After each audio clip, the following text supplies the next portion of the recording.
Major deaths due to post-op medical complications determine most of the deaths. So the most of people who pass away after having hip surgery are because of post-op medical complications rather than the operation itself.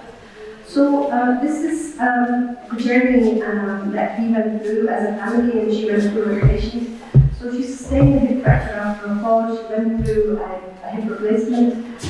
She sustained a post-op MI. She ended ventilated after the MI, and then she had some IC complications, some ventilator-associated antibiotic complications, and then she finally had to pass away. So this was the complication cascade, as I said. There was ventilation, then the antibiotic-associated complications, renal failure, and multi-organ decline after that.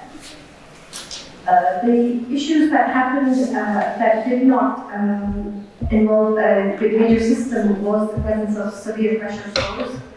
These went unnoticed by the staff who were caring for her. This was noted by the family, and then we started to put in measures to stop further progression of these bed sores.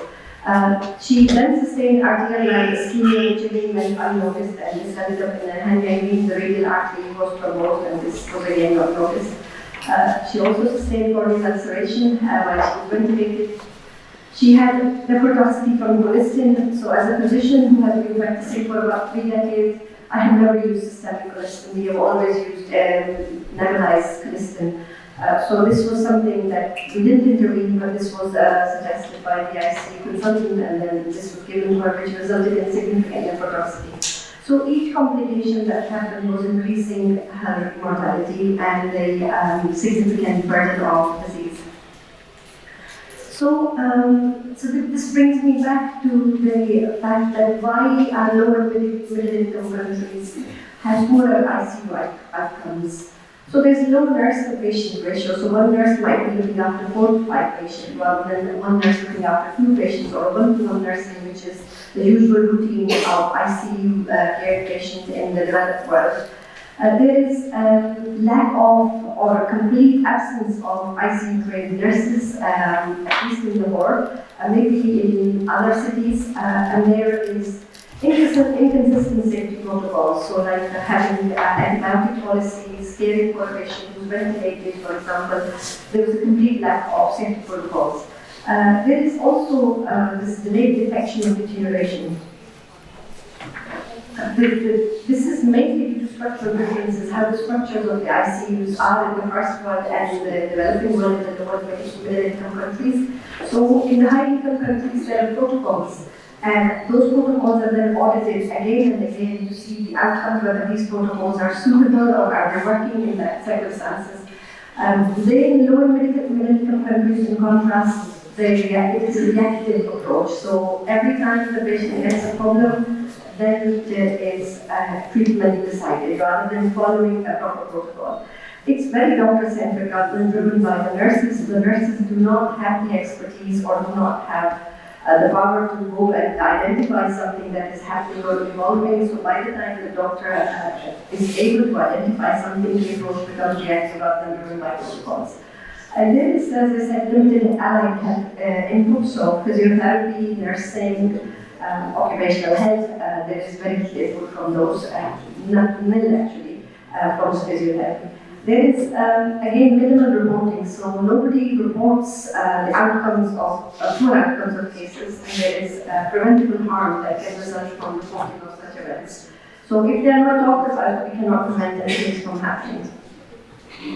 So, the people will keep saying again and again that in the developed world there is a lot of technology in the ICU and the technology helps. Technology is not enough actually, because the ventilators are the same, everything else is the same. If the ventilators are being developed without protocols, i.e. there is no antibiotic protocol. So basically, what happened with her was when she was ventilated, she did not have any ventilator-associated infections. But this colistin was given to her because they said, all our patients, when they come off ventilators, she came off the ventilator within 2 days, they get pneumonia, so she has to have preventative colistin. So this was given to her to prevent any infections from coming, which was rather unusual, but perhaps this is how things are done. So there was no protocol of ventilating and taking the patient off the ventilator. there was no stewardship of the antibiotics ready. So we don't know what are the local microbes and why are those local microbes resistant to a certain antibiotic. So there are no antibiotic protocols or antibiotic stewardship, which would again involve the ICU, and it would also involve the pathology department, the microbiology department. So basically knowing the local microbes and knowing their sensitivities would help a lot. And again, the monitoring is happening without response. So nobody knows this monitoring, what response is actually expected after this monitoring. So the monitoring might be happening like the patient might be in a cardiac monitor, but there is no system of responding to this because the nursing ratio is so poor that the response is very delayed. Again, as I said, it's doctor-centric and it's very reactive. So the systems determine outcome, not the machines. So you may have the best machines, but if the operators are not good, then the systems will have poor outcomes. So I thought I would go through what happens in most of the developed world. There is ICU care bundles, there is mutual ICU care bundles. There is teamwork. There is a proper team that goes around and they actually involve the nurses who are at the forefront of the care of the patient, and they would generate a report for the physician who comes around, and there would be physiotherapists, there would be anesthetists, like critical care is managed by the anesthetist, and there would be the physician, the primary physician responsible, and again the microbiologist, or if you involve the other specialists, they would be. So the importance of teamwork it cannot be more important than working in the ICU setting. Then there is early mobility of the patient. Early mobility of the patient is very important. So the people who are paramedics need to get involved very quickly in the mobility of the patient and mobilizing them off the bed. And auditing. So basically, there is a huge importance of auditing your actions. So, हम मुसलमान हैं और हमें 5 वक्त audit है. Like we have to stand there and we audit our actions, and we are told to, reflect upon ourselves. So this is a part of reflection, and this is part of being perhaps a good Muslim and a good physician, that we need to reflect upon our actions. के जो हमने किया था patient के साथ, जो हमने pathways किए थे या नहीं किए थे, उसकी वजह से क्या outcome हो रही है? So what is happening as a result of our actions? What did happen? So reflection, and then sharing those reflections. And I think there should be no shame in admitting that there has been failure. So we should be very open in saying that, oh, this approach wasn't good, and this approach would have been better, and we should have taken this approach. We can only find out about failures of methods if we audit those methods. If there's no audit, then there will be no identification of shortfalls. So I cannot say how important audit is. Again and again, I have to say the fact that audits are so important. And involvement of the family in ICU care is again so important. So you can't exclude the family. The patient develops certain kind of mental phenomena, and if the family is not involved and is not allowed to visit or is not allowed to get involved with the patient, that also will result in poor outcomes.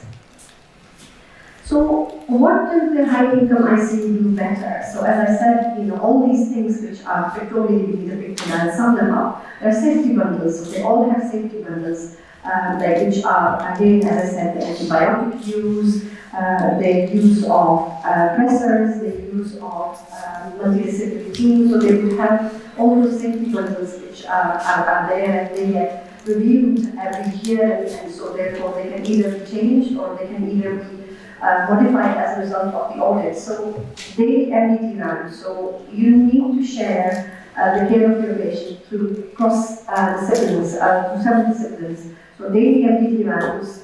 Again, as I said, early mobility of the patient and complication audit. So you need to audit, and again, family engagement as well.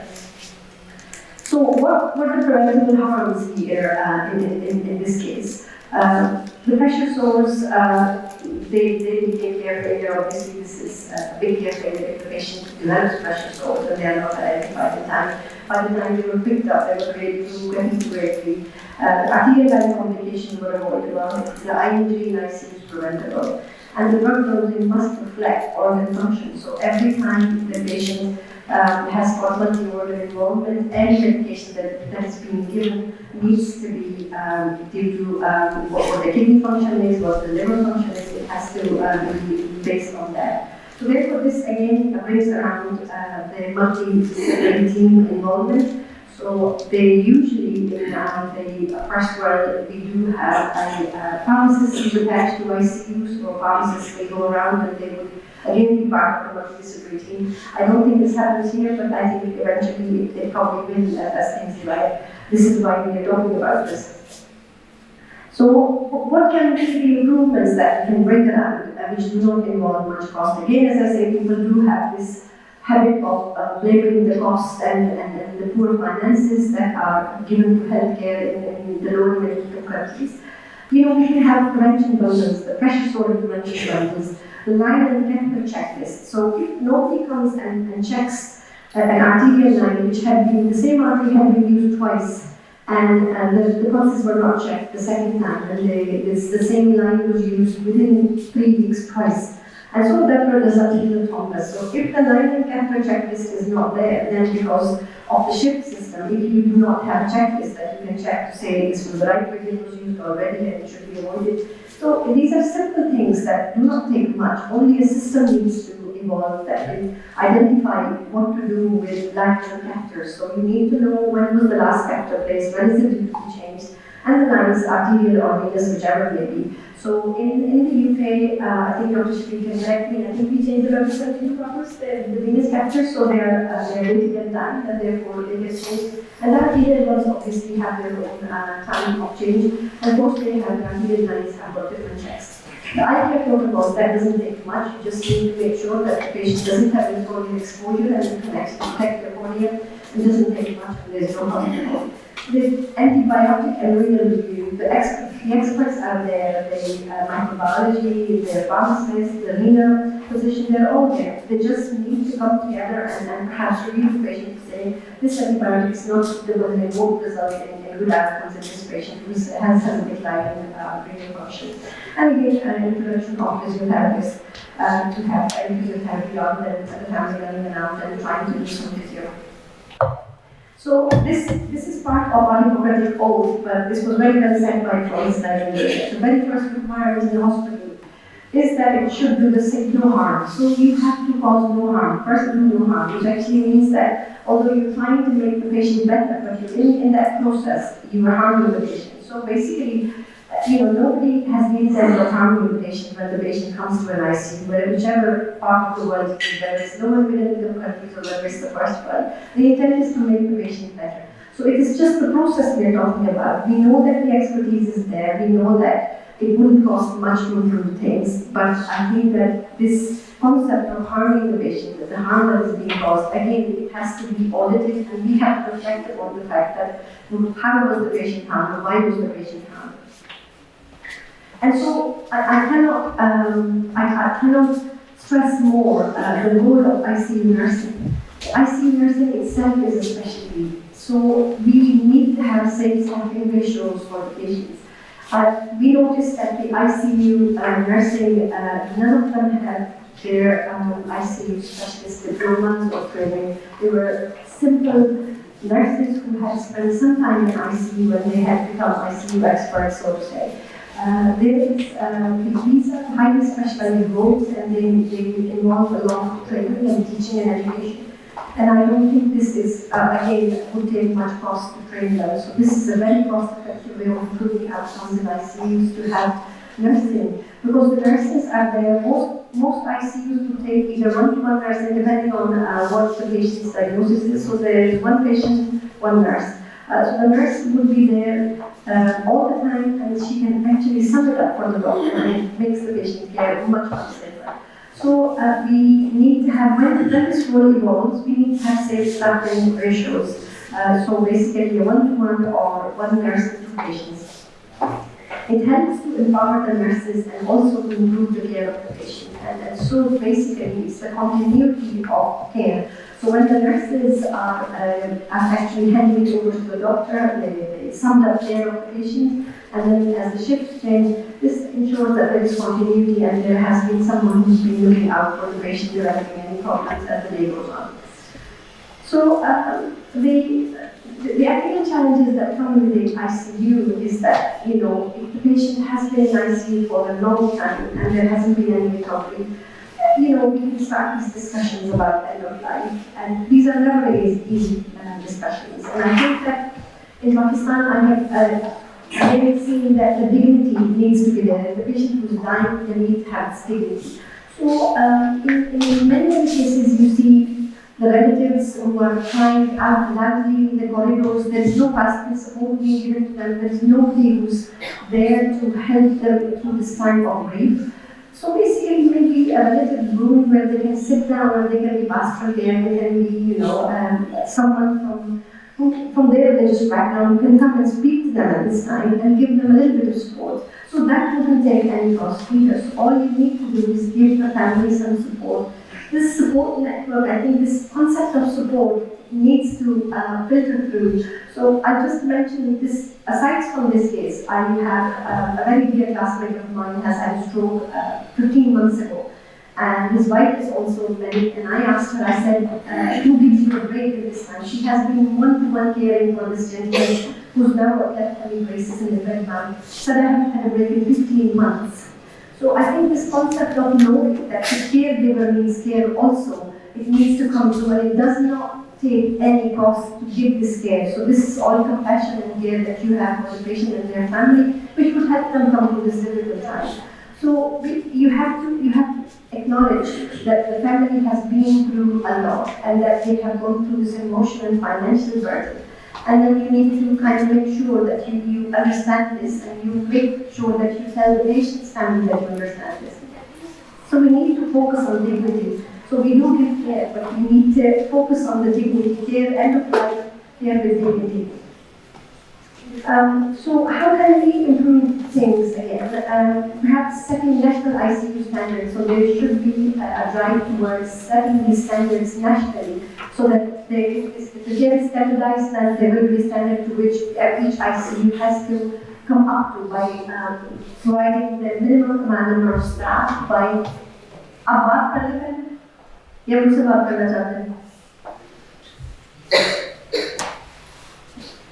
so the number of staff, perhaps the number of staff would be by national standards. So basically, we would have to give that staffing, then the caregivers, the nursing, that care would be there already. The mandatory safety bundles, as we said, we talked about the safety. The bundles do not cost anything. We just have to sit down and make those bundles so that they're there, and a pathway is there. Even for someone who is just starting out as an ICU physician, a junior doctor can follow the care bundle. And so it ensures uniformity of care. The care bundles always will ensure that there is uniformity of care. There should be training pathway for ICU nurses, I think very, very important. The doctors have all the expertise that they need to manage the patient, but they cannot be there all the time. It's the nurse that is there one-to-one care. The audit of ICU acquired harm, I think we need to stand up and own up the harm that is there, like the rest of the world. The rest of the world stands up, audits, and says this harm has happened because this wasn't present, or this was present too much, or this was not present. So basically, the only way to improve ourselves is auditing. So we need to focus on audit. And then the quality of survival. So the patient who is walking out of the ICU, what is happening in their life, and what can provide for a better quality of care. So coming to the end of this talk, if better healthcare will remain an illusion if harm is normalized. If we continue to say that the ICU patients, in the lower and middle income countries, 45% of patients will die. So if we continue to normalize this sentence, we won't be able to improve, it will remain an illusion. So if systems change, it will be a dream to achieve. So we cannot live in an illusion, we have to make it a dream, and we have to make it happen. So I think that the clinicians who witness harm, it is their responsibility to make sure that to prevent further harm from coming. So coming back to my very personal sorrow, and I think that I think I'm being very brave in sharing this with all of you. I believe that my mother didn't pass away because medicine failed, because I don't think there was any lack of medicine or medical care, because the systems were failing her. And then, the safe healthcare depends on will, not wealth. So, we could have all the resources in the world, but, the will of the caregivers and the system wasn't there. So I think that I would like to make sure that anybody who's they are doctors or they're going to qualify, they need to make sure that they will help bring around an audit, a system of audit, and see what is happening in the ICU and what care bundles are there in the rest of the world. Internet present here, you can actually look up the care bundles even in India or Sri Lanka or Bangladesh and see, do we have any care bundles for like foot care or skin care or eye care, and are they being implemented or are they not implemented? So for example, if there's an eye care bundle, there could be, how many patients in the ICU are still getting corneal ulcers? So क्यों हो रहा है ये और किस लिए हो रहा है? So I think this is something that I want to leave you with, and I hope that this has generated enough thought and enough impetus to bring about change. So any questions? I think we will probably take at the end.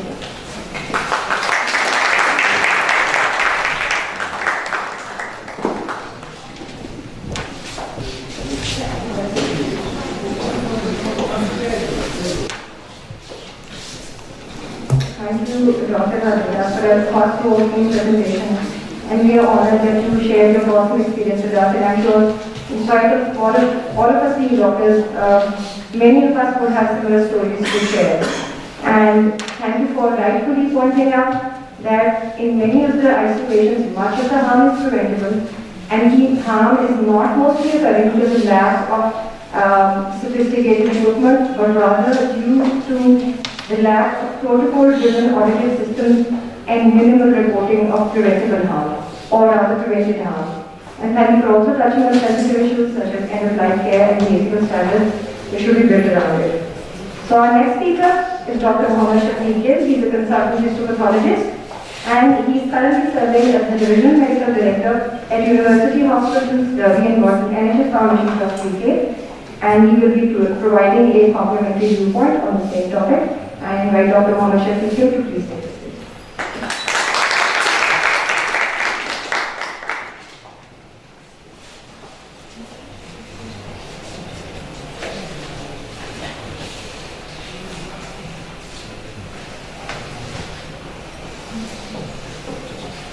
Bismillahirrahmanirrahim. Assalamu alaikum. Good morning.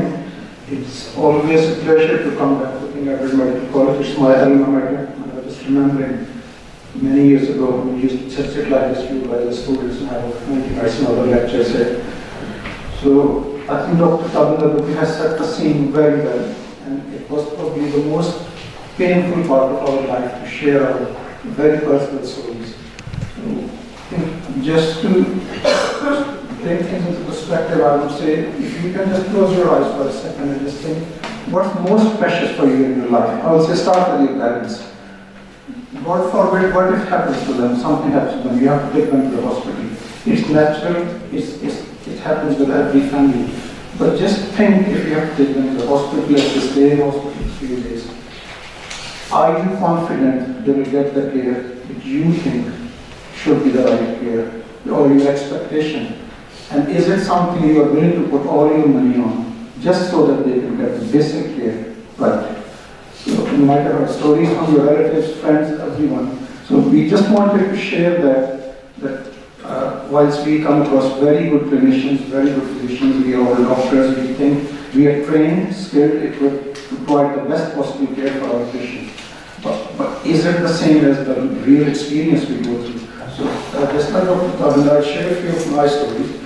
I'll start with first case, which is a lady 25 years old, had an accident on motorway near Shekhawara, and he had head injuries. He was brought to one of the teaching hospitals in Lahore, had his craniotomy, it was brain damage, and he was placed on a ventilator.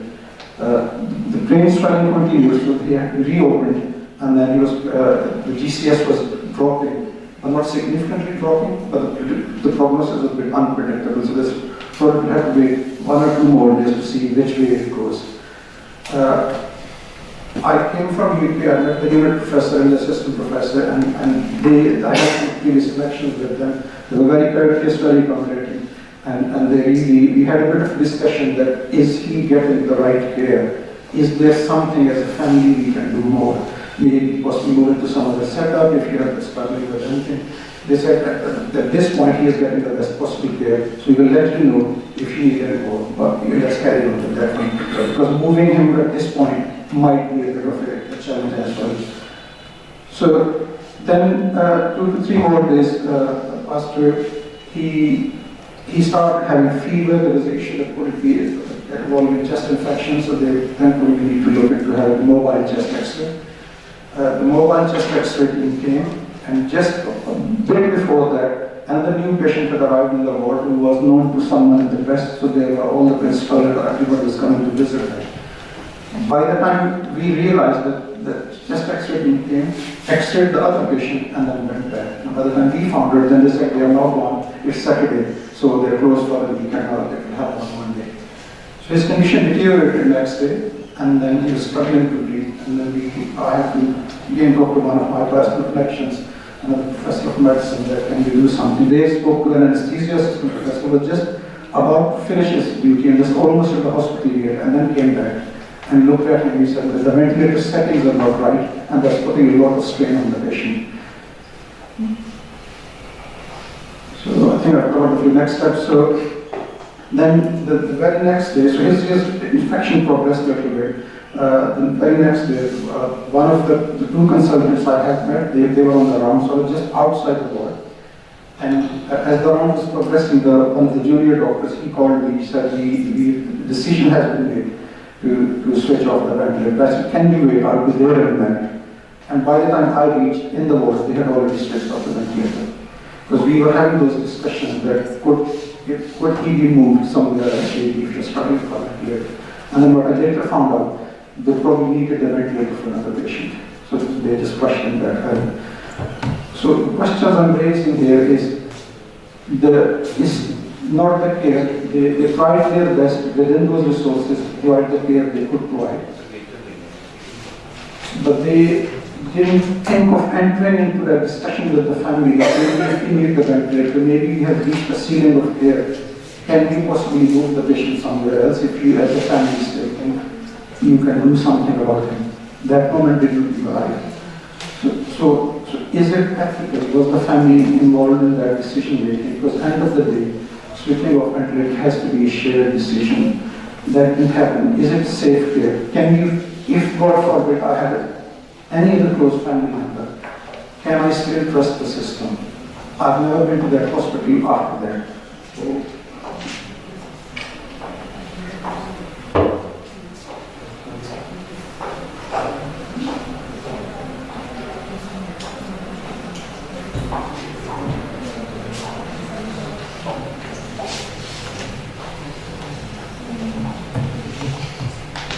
that was my young nephew.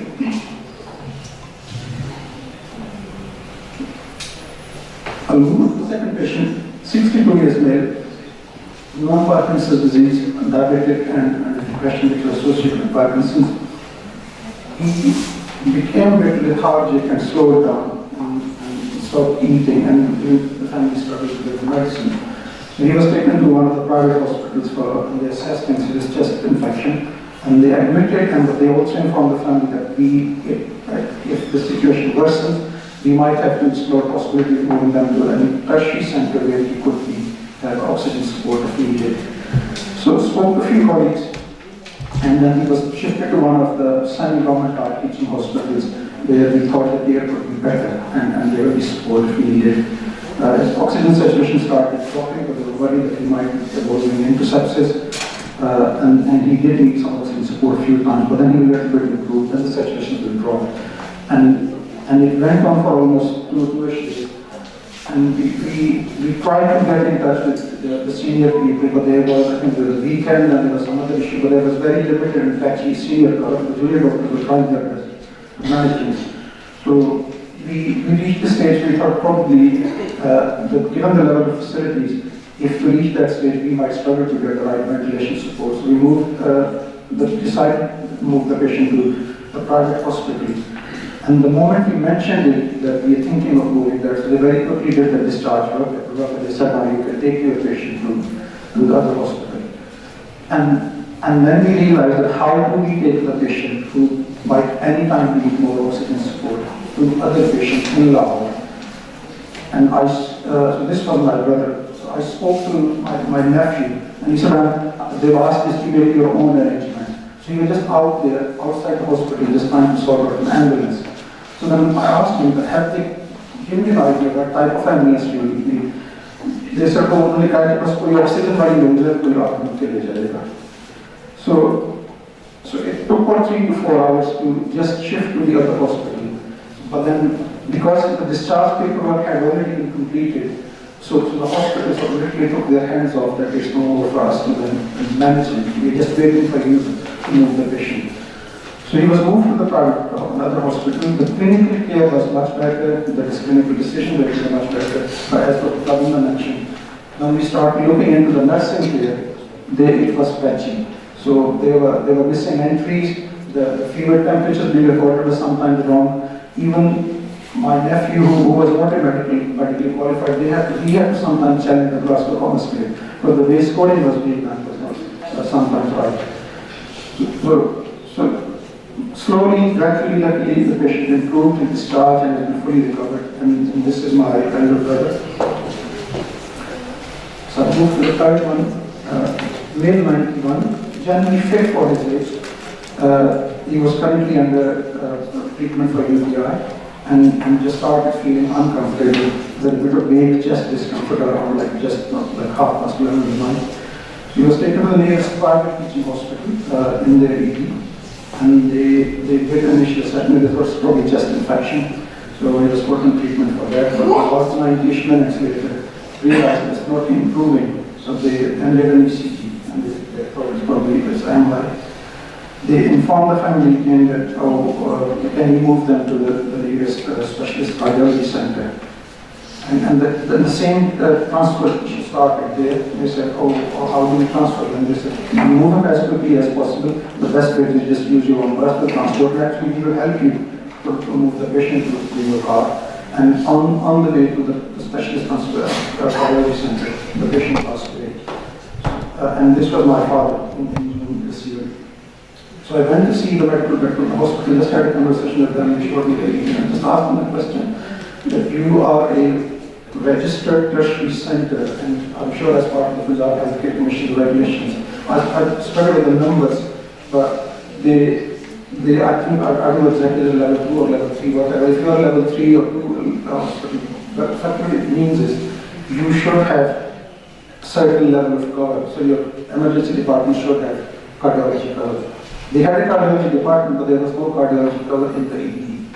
So it just comes what's being marketed as that it's a tertiary care hospital, it's certain level, it will have these facilities. But the reality was they did not have on-call cardiology cover.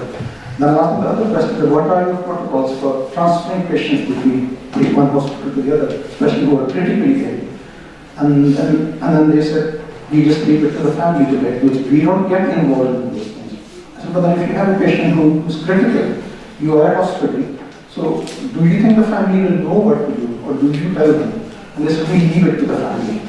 So again, asked, but did you tell them that probably needs an ambulance, it might need oxygen, it might need close support, or CPR support, and they said, we might have told them. So that when I took the discharge notes, all the notes, they were very reluctant to provide a copy of the notes, but once I got it, they said, have you mentioned it in the notes somewhere that how you were to transport treatments? And then they became very defensive. Doctor साहब आपको पता ही है ऐसे ही होता है हम तो इन्हीं हालात में काम करते हैं. So again the question was, is it appropriate here? Is it safe? Next time if you have a family member, will you go to that hospital? Whatever money you earn, will you spend on that? Is it professional even to provide this type of care? I think that the reason I use these 3 cases, they're all from my direct family. It's just how you can experience that quality of care. And it's surprising when some of my class fellows say, so I've lost 3 family members, so the one has survived, the other going through that one.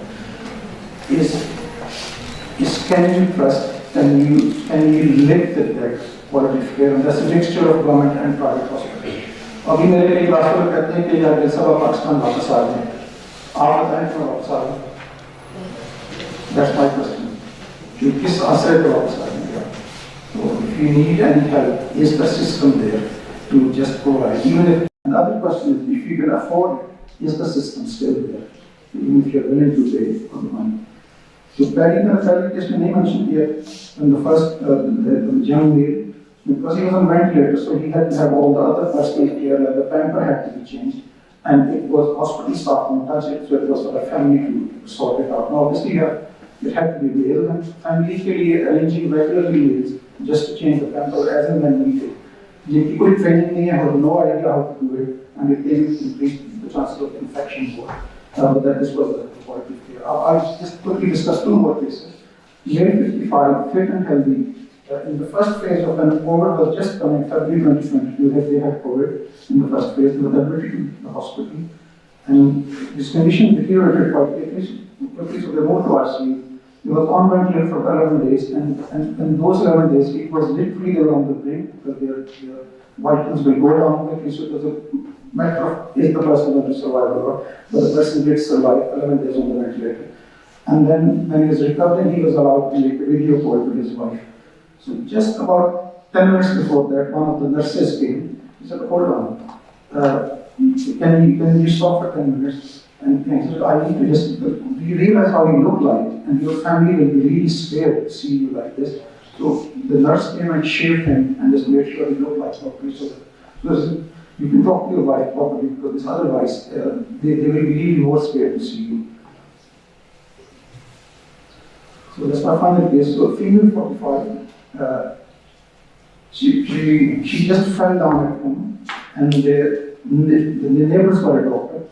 So they just, the ambulance came, and the neighbors came just out. They said, why did the ambulance come? So they spoke to the husband of the lady, and he just told, oh, she fell down, she probably had possibly fracture of the pelvis, so they've taken her to the hospital. And the doctor worked at the same hospital, so we just offered that, oh, if you need any help, just let us know. And the husband said that, oh, no, thank you, it'll be all right. So they're just taking her now. I will visit her tomorrow. So this was 9 p.m. So I will visit her tomorrow when I come back from work at 5 p.m. and the visiting officer at that time. And then if I think I need some help, I'll definitely speak to you. So the first 3 cases are from Pakistan, the last 2 cases are from the UK. So I just wanted to give you an idea. Again, I'm not pretending that the system is perfect there. I've been there almost. I'll be just actually completing 23 years soon. We see major failures there, we see problems there, and we work inside the system. Nothing is perfect. I just want to put a bit of comparison in front of you in terms of the user's perspective of the system, not what the way it works. So here, the caring, nursing care, if you're not looking at the quality of care, the way you think of not only the clinical needs of the patient, but the holistic needs of the patient in terms of the appearance, how they look like, how the family will perceive, and similarly, here's someone. Can you live in a hospital in Pakistan where if your family member has a substantial fracture of the pelvis and you are comfortable to leave it to the hospital for the next 24 hours? So, dress, khana, pehna, kapde, family care, everything. Can we trust the system to that level? And if not, my question is why not? So that's a simple question, why not? Do we not have brilliant, qualified doctors in Pakistan? Do we not have excellent private hospitals in Pakistan? So is there a gap somewhere? Something somewhere is missing. It's not about blaming each other, but it's just acknowledging there is a gap. We might have a bit of a journey to do. And the question is not about clinical, it's not about very high level technology, it's about the mindset, the way we think, the way we develop our system. And that was the reason behind putting this session together. We have very eminent speakers as we go along. This was just to describe the situation, just a scene, the basic situation. We will hopefully now build on what can we actually do to move from A to B so that it becomes a better experience. So next time someone tells me, yeah, Pakistan, I feel really confident. Yes, that's the base I want. Thank you.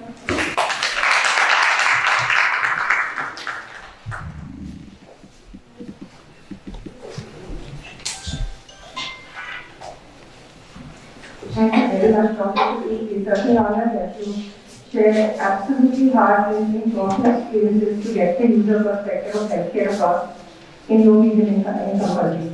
And certainly there is a gap in terms of the mindset and not in terms of the equipment. I have a similar experience, but I don't think I'm very able to share it. So let's move towards the solutions and what can be done in terms of continuous quality improvement. So for that, our next speaker is Dr. Asha Sakib. She's a consultant physician in diabetes and endocrinology at RISE and St. Thomas NHS Foundation of UK. She brings extensive experience in quality-driven clinical practice. I would request Dr. Asha Sakib to please deliver her talk on the topic continuous quality improvement, where to start and how to measure progress. Dr. Asha, please come to the stage.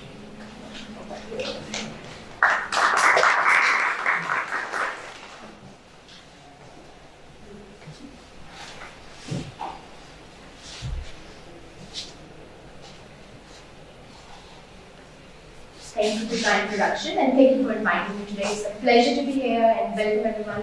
I'm so impressed to see all of you here at 9 a.m. It's a great achievement. No properties I hope today. And great talks from Dr. and Shafiqil, and thank you for sharing your personal experiences.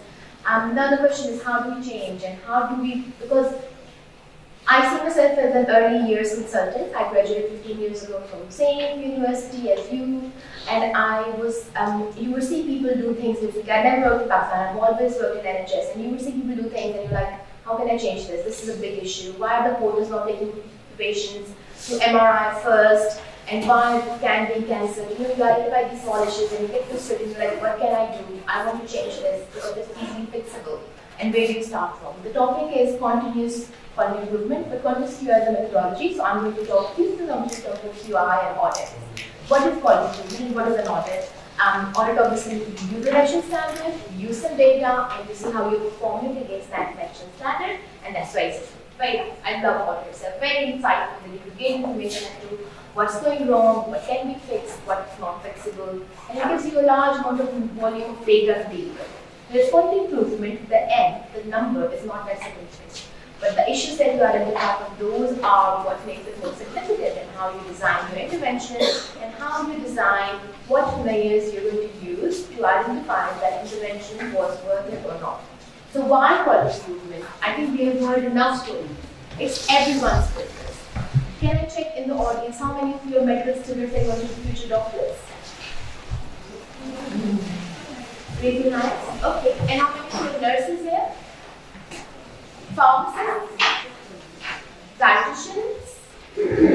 So mainly medical students. So most of you are going to be doctors.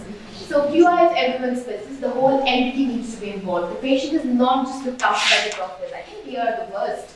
We make decisions, but we leave it to the nurses, the conductors, the pharmacists, and everyone else to fulfill those, unless you are very hands-on and give a lot of time. So again, as clinician leaders, it's your role to identify who is your team, and you upskill all of them together as an MDT. And for me, myself, as a very QI enthusiast, I love diabetes, I love quality improvement, and I love my kids. And my husband says where I am. I said, not to talk to man. So back to quality improvement. So again, it's a small systems diagnostic tool, and then you can scale it. You can keep it to your ward, you can keep it to your small area, or you can scale it to hospital level, or you can scale it to national level. But again, depends how much experience you have, how much exposure you have, and how much buy-in you get from your seniors. You can then scale it up. But it's always good to start small and align yourself to the department's vision or the major issues. And again, the main concept is that you break away from silo working. You're not just coming into work, seeing your patient and going back home. You're trying to change how patient care is managed around the patient. And you want to encourage collaboration. So again, from my F1 life, from my consultant life, and I did almost an audit a day. It's an exaggeration. I just want to wake you all up. You can't do an audit a day. It's almost a month or a year or however you rotate. And when we were training, we used to have junior doctor leadership groups in one of the hospitals I worked at CMT in, and then I moved to another hospital, and I set up a junior doctor leadership group there, where you get trained to deliver quality improvement and you upskill all the whole MBK, you get involved in different projects. And it's an opportunity to develop. And in NHS, the RCP, the Royal College of Physicians, started the Chief Registrar Program.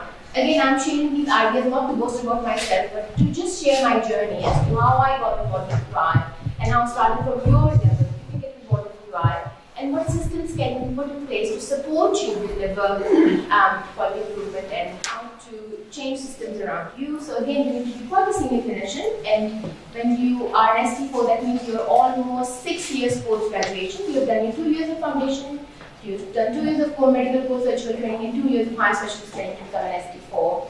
And then obviously all of this is negotiated locally, and the coaching was from the Royal College of Physicians with support from a local senior mentor. And obviously my main work started during COVID. We worked on different projects. So you try and work by building relationships with the senior executive teams, because they're the people in power who can bring about more effective and more sustainable change. Because we are doctors, when you're a bit more junior, you might move from one hospital to another. Whereas if you're a consultant in established service department, you're in that place for a long time, you have more professional memory, and you have more buy-in, and you have more engagement with the key stakeholders who can actually bring about a change. My main interest was how to provide care outside the working hours when the staffing is really low, and how do you manage your hospital at night, how do you make it safe when doctors go from doing 200 to only 3 covering the whole of the department, how do you keep it safe? And then obviously you need to focus on your well-being, health, teaching is a core element to quality improvement, and obviously how do you develop structures around you which can support safe handovers of care. And my top tips to you, I love this slide because I made it myself, your Aisha Sakit work. So you meet people, you find your allies. You cannot do quality improvement or bring about a change or conduct something meaningful on your own. You need to find your key stakeholders, find your friends who have the same vision. You need to be able to collaborate, and you need to be able to work in a team. And it's a great skill building activity as well. You want to share that together. If you feel very passionately about a problem, my main issue was like, why is the night handover so unsafe? Why are the sick patients being left for the most vulnerable time? Why am I being given 10 or 20 sick patients to see at 9 p.m. when I'm the only registrar on the ward with 2 SHOs, and one of them might call in sick? You never know, people can fall sick. So you need to change systems. The activity needs to move from night to the busiest time during the day. And don't be aligned with the organization strategy. I see a lot of people building their own small ideas and trying to deliver small things. But if your vision is aligned with the organization strategy, what is highlighted in their morbidity and mortality, what needs change? If RCU less the largest, is the mortality out of the chart, you need to fix that. Then you start looking into that issue, which is the organization's issue. And you need to research what has already been done in your organization. Has someone already done this audit? Has someone already done this QI? You don't need to start again. You can look at their data, identify the issues they had, and work on and build on that project. And don't be afraid to start small. Like I said to you can start from your own boards, you can start from your own department. And you listen to others with open minds. You listen to all suggestions, because people might have a lot of experience in that. They're like, what you're trying to change might never change. They could be wrong, but they might have some evidence to back that. And that evidence can be supported by data. And quality improvement, the best thing about quality improvement is like, you're not going by anecdotes with medicine, you're practicing based on what the audit data shows. And be prepared to run into problems. Nothing is ever smooth. Right? You think you're going to change this today, it's never going to happen. It takes time to bring about change, which is meaningful and sustainable. And also look after yourself as well. Where are we? What is my role in my department? Obviously, Dr. Shafiq is going to talk about clinical governance later. There are 7 pillars to clinical governance. QI and audit is one of them, education being another. In our directorate, where I work in general medicine, I do specialist IVs in medical clinics, but we do some contribution to general medicine. And we have a clinical director. And we have a medical director, then we have a clinical director, and with the clinical director, there's 3 of us. There is a mortality and morbidity lead, some person who reviews deaths every month on all the medical boards. So she presents the data with the registrars, the SHOs, to bring about how was the patient's care managed within the first 24 hours of admission, during this day, and during the 24 hours before their death. So she discusses all of the cases which lead to death, which is very important, because then you're like, I'm not hiding away, I know that patient who died. You want to go and make it a learning experience so that the same mistakes, if there were any, are not repeated again. And I attend those meetings, and then we have a governance lead who looks at complaints which come into the department. If the family is unhappy, if the patient was unhappy, what was in the care that could be changed, and how we manage those. And I'm the quality improvement lead. I attend these meetings, and I have my own map of what needs to be done. We are such a large hospital. Within acute and general medicine, we have contributions from the diabetes and nephrologists like myself, respiratory, cardiology, our psychiatry. toxicology, all the fields and all the other specialties. We work with their audit leads to design, okay, we're doing this project, giving this project falls on alcohol, different projects. I'll give you some ideas later. And you supervise people to develop projects and you link them up with the specialty leads to make sure they get the right support to deliver an net change, which is sustainable as well. Am I making sense? Yes. Good. I just want to sense check it because I don't want you guys to take tips to take back something, sustain something which is meaningful, something that you can use in your day-to-day life to bring about change and introduce positive movement in your clinical practice. So obviously when I started my work, we work with aging and health, which is geriatrics, we work with ID, infectious disease, rheumatology, radiology, labs, oncology, toxicology, ophthalmology, renal, respiratory, diabetes, endocrine, metabolic medicine. These are all specialties within our general medicine team who contribute to GIM. So they are all very different clinicians, they all bring their own expertise, which I think raises the standard of how we deliver general medical care in these hospitals. Our cardiology service is completely separate, our maternity is separate, our PH is separate, but within general medicine, we work together with all other specialties to bring about changes and improve pathways. So examples of some work which we did over the last 2 years when I took up the role as the directorate lead. Obviously, we had a case where a patient had a change on chest X-ray, diagnosed with pneumonia, went back, someone wrote to the GP to do the chest X-ray in 6 weeks' time. The chest X-ray never happened, and 3 months later the patient had cancer. So again, nice risk guidance on what needs to happen in high-risk people who had consolidation on the chest X-ray. We have worked with our ID team, we have worked with our respiratory clinicians, and we have worked with our radiology department to develop an automated pathway to ensure patients with suspicious consolidation of chest X-rays have a predefined pathway where we ensure a chest X-ray is now done within our center in 6 weeks' time. And that was just from one case of missed cancer, because we want to raise the standard. We don't want to miss a single cancer in a young person because you can change outcomes by early diagnosis. Another pathway we developed, which was work of a quality improvement project, was an acute oncology service, new cancer pathway. We had patients come in with weight loss, hemoptysis, chest X-ray, CT scan shows a new consolidation and a new lesion, and patient is now waiting for weeks and weeks as an inpatient for a biopsy. And we're like, this is a never event. Cancer patients are on a 2-week wait diagnostic pathway as per the NHS standards. Why did we miss this case? What were the delays? And we work with acute oncology, we work with our radiologists, we work with our histopathologists to develop a pathway which is going to help the non-specialist clinicians manage these patients. Because when you're a general physician, you might not know, like, what do I do with this new lesion? Where do I take this patient? So this is to support decision making at the front door. And obviously, once the pathway is implemented, we're going to relook at the data in March next year to see if this led to any changes or improvements. And did it support the clinicians? We get feedback from everyone. We just don't do this work in silo. We have to make sure everyone is involved, especially the key stakeholders. I won't go in the rest of the projects. There's so much you can do. And when people come to me, Dr. Aisha Sasib, I want to do a QI, I ask them, what stage of training are you? What is your interest? Where do you want to be? How long do you have in this trust? Like, how long you're going to be with us for? Because if you're there for 3 months, it's very hard to do a sustainable, substantial quality improvement work. If you're there for a year or more, you have more opportunities, more time to build the network, build the links, and bring the meaningful change. And that is where we as senior clinicians can be very useful in guiding you and supporting you to deliver these changes. You can do our work, if I say it politically incorrectly. Thank you so much, 2 minutes left. Vision is to upskill the whole MDC and raise the profile of quality improvement with underpinning themes within our directorate to define which is going to be our theme this year. My theme for last year was productivity and sustainability, and this year I'm looking at mobility, mortality, and mission safety. And we then present our work on various platforms, one of them being here in front of all of you across the continent. And the rest of the work we present locally, regionally, nationally. You can publish your papers, and it's great work. Some of the activities we do within our department is your annual quality improvement and audit showcase event. You work with specialty leads, you attend your monthly QI and governance meeting, and I then arrange drop-in sessions. And we also have we pay someone to deliver our junior clinician group. Any questions at all? I just need 1 minute for you to ask me any questions.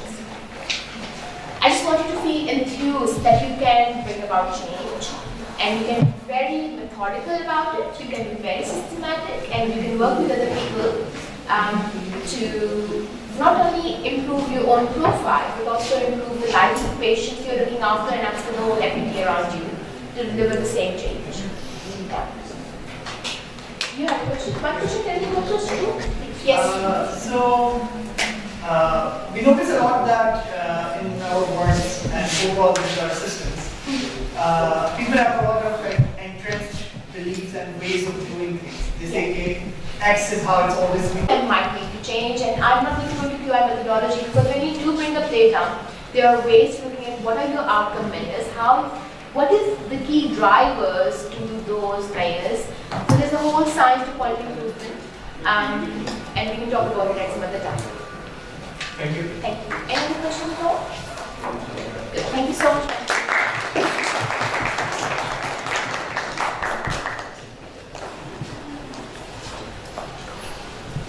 So thank you, Dr. Asha, for outlining a very practical framework for continuous quality improvement. And indeed, we need to break away from on-silo working and encourage collaborative work. And as the student has also pointed out, we need immediate data-driven organizational strategy and personal career interest. And of course, in the process, as like this, be prepared to run into problems and also focus on your own learning. Thank you very much, Dr. Asha.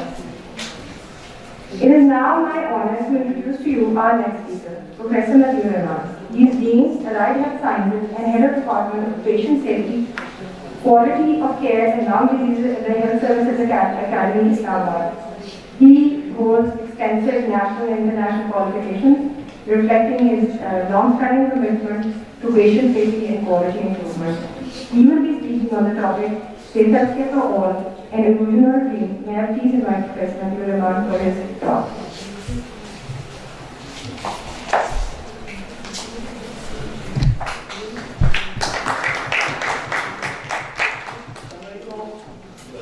Very happy to see very bright faces. I'm working in quality and safety since last 25 years. My wife was always complaining, you are always busy. I said, इन्हीं पत्थरों पे चल के आ सको तो आओ. मेरे घर के रास्ते में कोई कैसा है. So ultimately, she also became a quality person in all aspects. I'm very thankful to the speakers before me. It was really fun. And the heart-touching thing was that you shared your personal stories. I had conducted a study with the medical students, doctors, of all levels, and I asked only a single question: do you have any happening in your family which gives you a regret that this could have done better if there was a patient safety quality things going on in the hospitals? And believe me, none of the participants of my study came up that we didn't have it. It was published in a very good journal. So the question is, मैं भी आपसे पूछूंगा तो आप सब यही कहोगे कि मैं नहीं तो मेरे कला के साथ ये हुआ. Commonly हम ये कहते हैं कि मरीज अस्पताल जाता है तो जाता है नमाज बख्शवाने गली पड़ती है, रोज़ा बख्शवाने गली पड़ती है नमाज, क्योंकि जब अस्पताल कोई आता है तो अस्पताल हम से hospitals are the most complex organisation. ये आपके एटॉमिक रिएक्टर से भी ज़्यादा कम्प्लेक्स है, इसलिए कि यहाँ बहुत सारे एलिमेंट्स एक साथ होते हैं. और सबसे खतरनाक चीज़ होती है ह्यूमन फैक्टर इंजीनियरिंग. इंसान खता का पुतला है, वो खता करता रहेगा. It's the system which makes them not to do it. मैं हमेशा कहता हूँ क्वालिटी सेफ्टी में there is maximum, there is minimum, there is optimum. Maximum के ऊपर भी चाबी चल रहा होता है बड़ा तेज, और मिनिमम के नीचे भी चल रहा होता है, फिर चीज़ें कटती हैं तो ठीक होता है. Otherwise we are always in foods paradise. हमारा इल्यूजन ये होता है कि बहुत कुछ कर रहे हैं, प्रैक्टिकली कुछ नहीं कर रहे हैं. I really appreciate Dr. Gill, your cases were really eye-opening and good comparison. लेकिन इस सवाल का जवाब क्या पाकिस्तान आए या नहीं है, I would say you come. Because I was abroad like you for 16 years. और जब मैं यहाँ वापस आया तो भी मुझे खौफ था कि क्या हो. 3 बार वापस आने की कोशिश की, 3 बार वापस गया. फिर अल्टीमेटली 2006 में जब मैं आया उसके बाद से मैंने अपनी किश्तियाँ जला दी, जो भी हो अब मैंने वापस नहीं किया. And I never regret that. Yes, it is difficult. very difficult. मेरी पत्थरों पे चल गया सकूँ तो it is very difficult, but it is heartening. When I started my work profession in Pakistan, at Islamabad, there were only 2 CPHU in Pakistan. Now there are 40 CPHU in Pakistan. There was no diplomat American board. Now we have more than 100. तो कहने का मकसद ये कि हम करेंगे तो होगा, अदरवाइज नहीं होगा, और करना हमने नहीं। पेशेंट सेफ्टी के सिंपल डेफिनेशन कुरान में लिखी है, एक इंसान की हलाकत सारे आलम इंसानियत की हलाकत। इसने एक इंसान को बचाया, सारा, इससे बड़ी मेरे ख्याल में ऑर्डर हो ही नहीं सकता। पेशेंट सेफ्टी एंड क्वालिटी का जो बुनियाद है, सफाई निस्फ ईमान है। पेशेंट सेफ्टी एंड क्वालिटी की बुनियाद पॉलिसी है। हमारे प्यारे रसूल ने कहा जो कुछ करो उसको लिख लो और उस पर 2 गवाह मुकर्रर करो। That's policy, that is SOP. तो हमें किसी से सीखने की जरूरत नहीं। अब सवाल ये क्यों हो पेशेंट सेफ्टी, क्योंकि जब भी मैं किसी सवाल करता हूँ किसी अस्पताल के, तो वो कहते हैं मैं JCI करा दूँ। हम कहते हैं अल्लाह के नेक बंदो, JCI में 12 करोड़ रुपए का खर्चा है। Yes, I have done this गुनाह कबीरा। 5 years अपनी जवानी के ज़ाया किए कि अस्पताल को JCI कराया, और यकीन करें कि JCI होने इसके बाद और पहले में मुझे तो होता and I regret कि मैंने अपने 5 साल और उनके 14 करोड़ खर्च कराया। तो कहने का मकसद ये है कि क्यों हो, जरूरी नहीं है कोई स्टैंडर्ड बहुत बड़ा हो, अपने दिल में सिर्फ ये एहसास पैदा करने, अवेयरनेस पैदा करने कि अल्लाह को जवाब देना है। मैं हमेशा कहता हूँ डरो उस वक्त से जब कुरान कहता है कि तुम्हारे हाथ बोलेंगे, तुम्हारे आंख बोलेंगे, तुम्हारे जिस्म का हर हिस्सा क़यामत के दिन बोलेगा।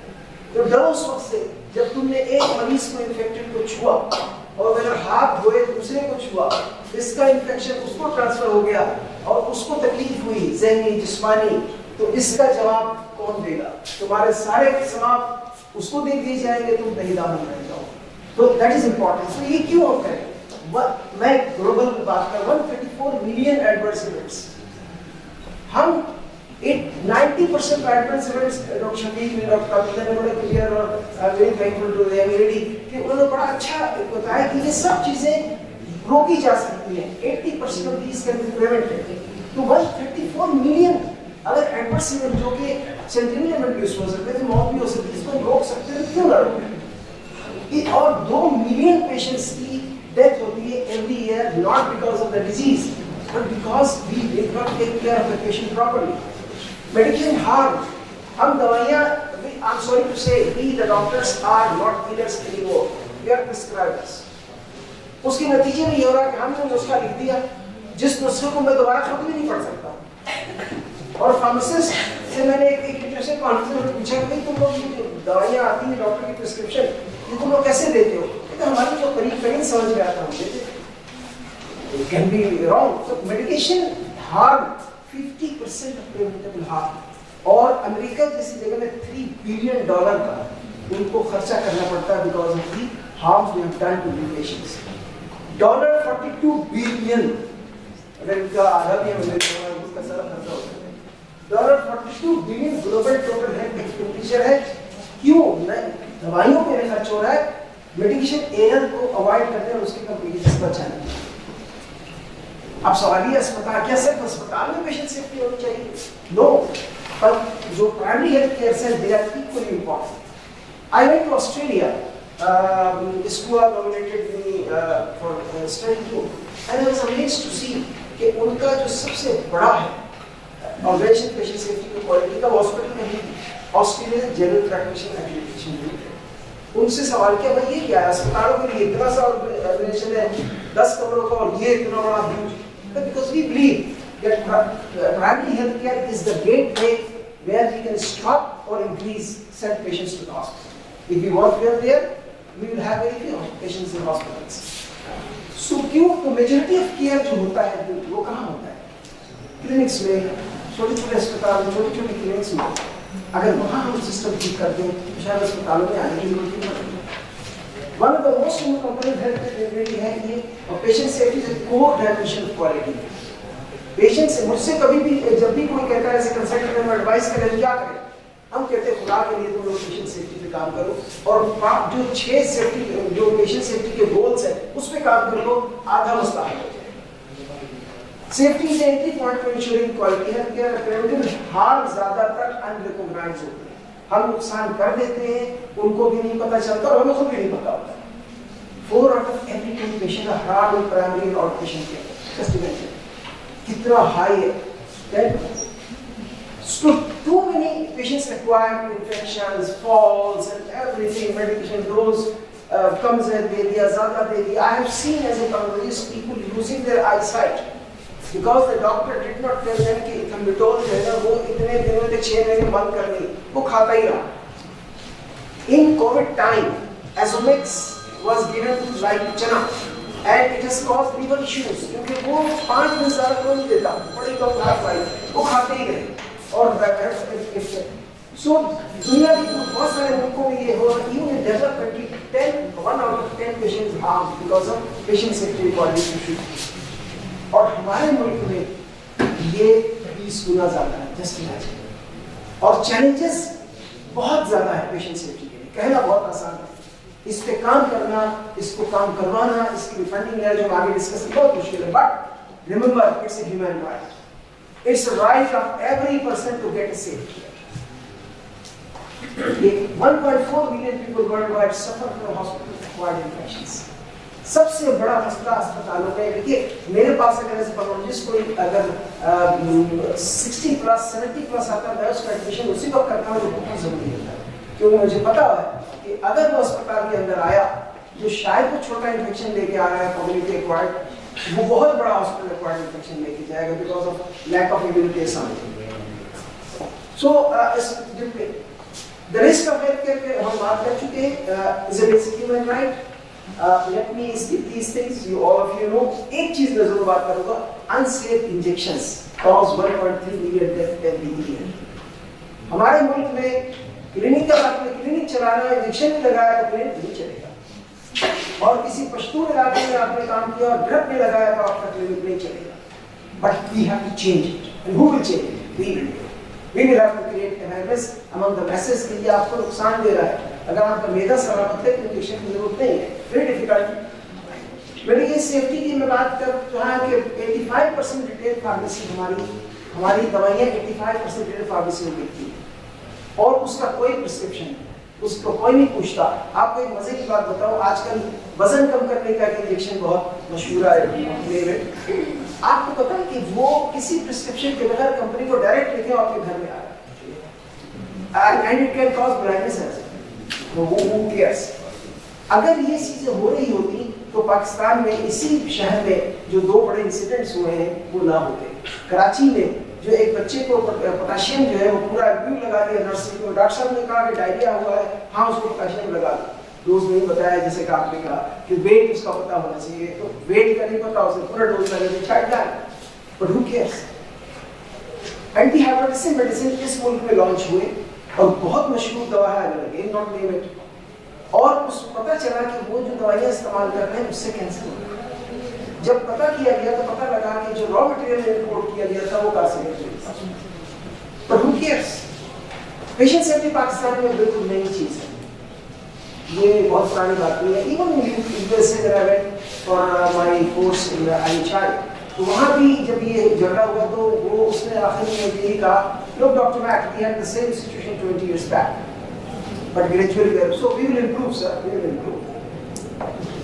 Millions of people certainly die of patient safety issues, लेकिन सवाल ये है कि मैं एज ए डॉक्टर मैंने खुद से ये सवाल किया कि मैं पेशेंट सेफ्टी क्यों करूँ? मुझे किसी ने पढ़ाया, मुझे एनाटॉमी पढ़ाई, फिजियोलॉजी पढ़ाई, पैथोलॉजी पढ़ाई, पेशेंट सेफ्टी किसने पढ़ाया? So one of the things जो मुझे बहुत तसल्ली देती है कि I launched patient safety curriculum which is mandatory for the students of Rifa International University, जो उनके तमाम health care profession they will not get a degree unless they complete that. So alhamdulillah things can be done and they are being done, and our role is very very important, and whatever we are doing they are all unfilled expectations, क्योंकि हम resources को हम चाहते हैं कि बिल्कुल JCI का standard implement करें, रिसोर्सेज हमारे पास है नहीं तो नतीजे का तो कुछ भी नहीं होता।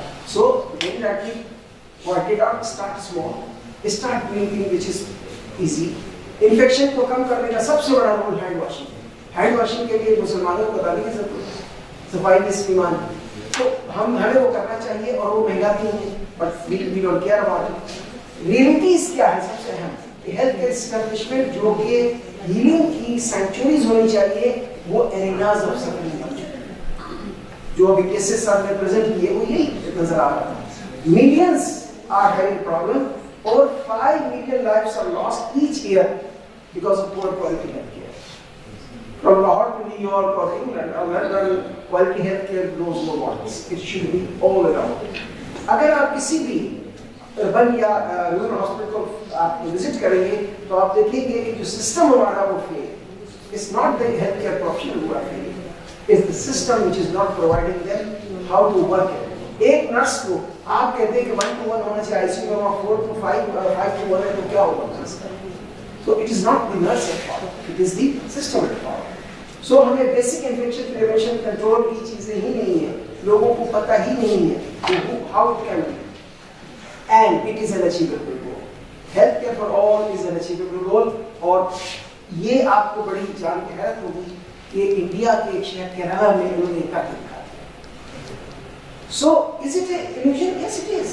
You're not afraid because false sense हम क्या कर रहे हैं कि बहुत अच्छे हमने जो अच्छे अस्पताल हैं, बड़े प्राउड है हमने जनाब मेरी ये, जैसे आप कह रहे थे कि मैं गलती से इस वक्त इस्लामाबाद हेल्थ रेगुलेटरी अथॉरिटी के बोर्ड ऑफ गवर्नर्स में हूँ और रोज दीवारों से सर मारता हूँ कि मैं क्या कर रहा हूँ। It's really difficult to do things but again there must be we have to do it. अब हो क्या रहा है, इल्यूजन क्यों हो रहा है? हमें परसीव रिस्क और एक्चुअल रिस्क के दरमियान हमें फासला ही पता। हम कहते हैं ऐसा नहीं है जबकि ऐसा है, या हम कहते हैं ऐसा बहुत कुछ है लेकिन वहाँ उत्तर बहुत कम है। सो वी आर इन्वेस्टिंग और giving our resources on wrong place. हमारे पास को प्रायोरिटाइजेशन नहीं है, पहले क्या करना है, लो हैंगिंग फ्रूट क्या है। सिस्टमिक फेलियर, मैंने कहा कि health care system remains fraught with hidden dangers, millions of lives cost. Safety measures like audit and checklist जो बड़ी हम प्राउडली करते हैं, they are just a symbol of protection क्योंकि वो रूट कॉज ऑफ एरर को नहीं चाहते। पॉलिटिकल स्ट्रगल, पॉलिटिकल विल नाम की चीज इस मुल्क में नहीं। we hardly realize कि जब तक पॉलिटिकल विल नहीं होगा कुछ भी नहीं होगा। for that we have to make awareness among the politicians and we are doing cost concerns। quality is free at the end but initially it needs investment, कोई तैयार नहीं। so but we have to make sure कि लोग ये समझे कि ये अगर आप अभी लगाएंगे तो as an MBA I must tell them your return on investment are very high if you wait for some time, don't expect second day। implementation gaps, बहुत अच्छे पॉलिसीज बनी होती है हॉस्पिटल में, बड़े अच्छे SOPs बने होते हैं। बंदों से पूछो ये जिस कंसर्न बंदा उसको नहीं पता, उनको अपनी जेल ही नहीं पता, तो how you expect that? Cost containment बहुत बड़ा एक है, पैसे कैसे बचाने। मैं अभी डॉक्टर साहब से बात कर रहा था, अस्पताल के मालिकान या पढ़े लिखे सेठ हैं या जो शुगर मिल के मालिकान और वाटर मिल के मालिकान, और मेरी नजर में पढ़ा लिखा सेठ ज्यादा खतरनाक, because that's my experience। so we have to ensure कि पॉलिसीज हो, लोगों को पता भी हो, लोगों को उनकी ट्रेनिंग भी कराई गई हो, लोगों की मॉनिटरिंग भी हो रही है। हम ड्रीम क्यों कहते हैं? क्योंकि हम आप सब जो यंग लोग हैं जो कि दाखिल हो, आप इस ड्रीम के साथ आए हो कि हम लोगों की मदद करेंगे, लेकिन लोगों की मदद सिर्फ आपके हाथ पैर से नहीं होती।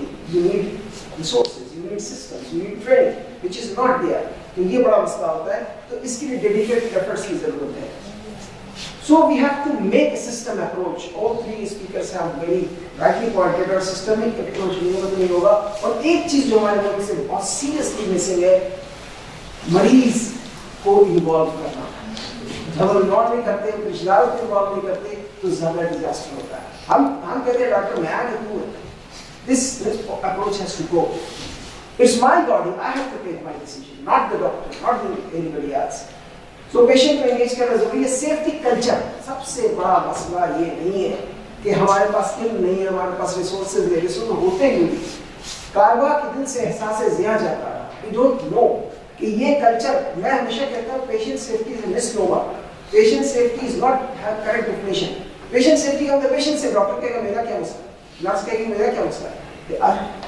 The main thing is that patient safety is everybody's business, and the most important person who will suffer from patient safety issues are the healthcare. You, you will suffer more. Simple. एक doctor ने एक मरीज ने ज्यादा से ज्यादा 4 शिफ्टों में 4 doctor और 4 नर्सों से मिलता है, 8 के इंफेक्शन है। एक डॉक्टर ने नर्स ने कम से कम 100 लोगों से एक दिन में मिला, who is at more risk. So very important कि हमें ये पता चला बताया जाए। वो कैसे बताया जाएगा? जब पेशेंट सेफ्टी कैरिकुलम होगा और उसको इम्प्लीमेंट भी किया जाएगा। So that we have to, so guarantee of absolute safety is not possible. It is an illusion. But safer healthcare to reduce the harm, mitigate the risk is more important. How will you do that? What is the action? Empowering frontline healthcare workers. Give them the necessary tool, give them the authority, give them the power, the psychological safety के मैं अगर कोई incident बताऊंगा तो मेरी नौकरी नहीं जाएगी, मेरी बेइज्जती नहीं करेंगे HODs। Tools, healthcare environment must customize। और एक और फिर मैं बड़ी important बात करूँ, that which is working in John Hopkins or in UK will not work here.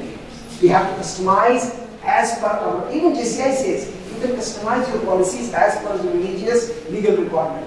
And so minimum और हमें उन चीज़ों को तो ज़रूर करना है जो कि हमें बचाए, लेकिन हमें हाई-फाई चीज़ें ना करें। हम वो दरवाजे ना लगाएं जो ऑटोमेटिक खुलते हैं, doesn't matter, लेकिन दरवाजे तो लगाएं। So we have to involve the communities। हम अस्पताल खोल रहे हैं किसी जगह और वहाँ की कम्युनिटी को बताएंगे how it will work, and you must listen to the patients। लोग मरीजों की बात सुनने की आदत डालें। They are your best teachers, they will tell you where you are wrong। उनके बगावती हो गया है, doc, you have not washed your hands। हमारे यहाँ अभी तक इस किस्म का कुछ रिवाज नहीं है। So this is important। तो हमें इसको रियलिस्टिक करने के लिए सेफ्टी को सेफ और अनसेफ में सेफ नहीं रखना है, कल्चर ऑफ सेफ्टी बनानी है, साइकोलॉजिकल सेफ्टी जो मैंने बात की, ट्रांसपेरेंसी एंड एंगेजमेंट हमें बात करनी, कंटीन्यूअस लर्निंग CQI अभी बहुत अच्छी डिस्कशन डॉक्टर साहब की गई। कल्चरल सेफ्टी हमें ये मानना पड़ेगा कि पख्तून की कल्चर डिफरेंट है, पंजाब का कल्चर डिफरेंट है, Balochistan. If we don't consider their important point we will never do patient safety. The change starts with us. We will have to change, and together we can do it. Let us unite in this cause and usher a new era of equitable, compassionate, and dignified healthcare for all citizens. Grassroots advocacy, जो मैं थोड़ी देर पहले कह रहा था, जब तक लोगों को पता ही नहीं होगा what point does not go आज इस आप बताएगा तो हमें बताना। सिस्टमिक डिजाइन जो भी करें, सिस्टम वाइज करें, लोगों को ब्लेम करना छोड़ दें, सिस्टम को ठीक करें और comprehensive wellbeing. Thank you very much. I am sorry I took a bit of time.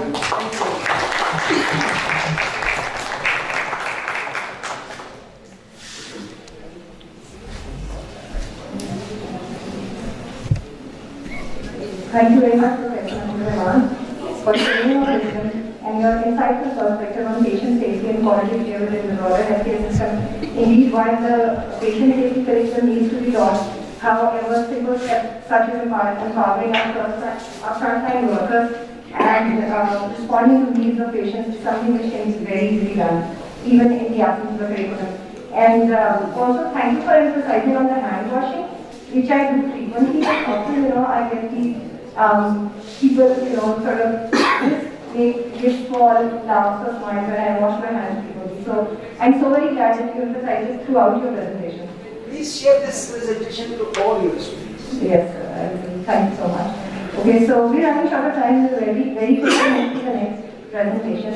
And for that, I would request none other than our very own Dr. Sarah, who is currently serving as the Dean of IGH, and she will be speaking. Okay. So we will have to reset this talk. Why? Because our speaker has been waiting online for quite some time. And our next is our pleasure to introduce our speaker, Dr. Barbara Sheikh, who is a professor and Dean of Public Health and Director of Audit at the Health Services Academy. He brings extensive expertise in public health, health system research, and healthcare quality. Dr. Barbara Sheikh will be talking on a very pivotal topic, safe healthcare and non-tangible prevention of patient satisfaction. Dr. Barbara, you are online. Good morning, and discussion which has been promoted to me about discussing the responsiveness and non-tangible dimensions of quality of healthcare.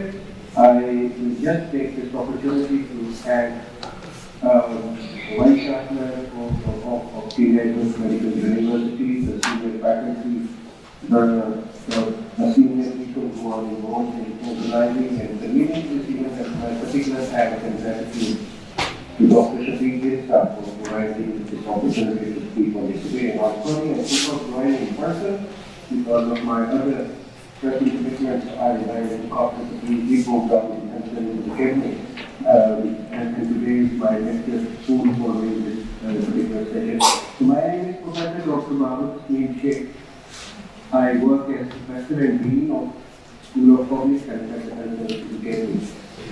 In this session, I'm going to attempt and unfold and unpack this notion of responsiveness in healthcare and why it matters, how it manifests, and especially focusing on low and middle income settings, giving some examples from Pakistan. So this topic is going to endeavor to actually bridge between what we call as clinical outcomes, and we normally attribute the positive clinical outcomes to the quality of care. However, we very often forget the non-clinical and non-tangible dimensions or human-centered aspects of human care, where people sometimes attribute more emphasis to the more important such outcomes and patients particularly.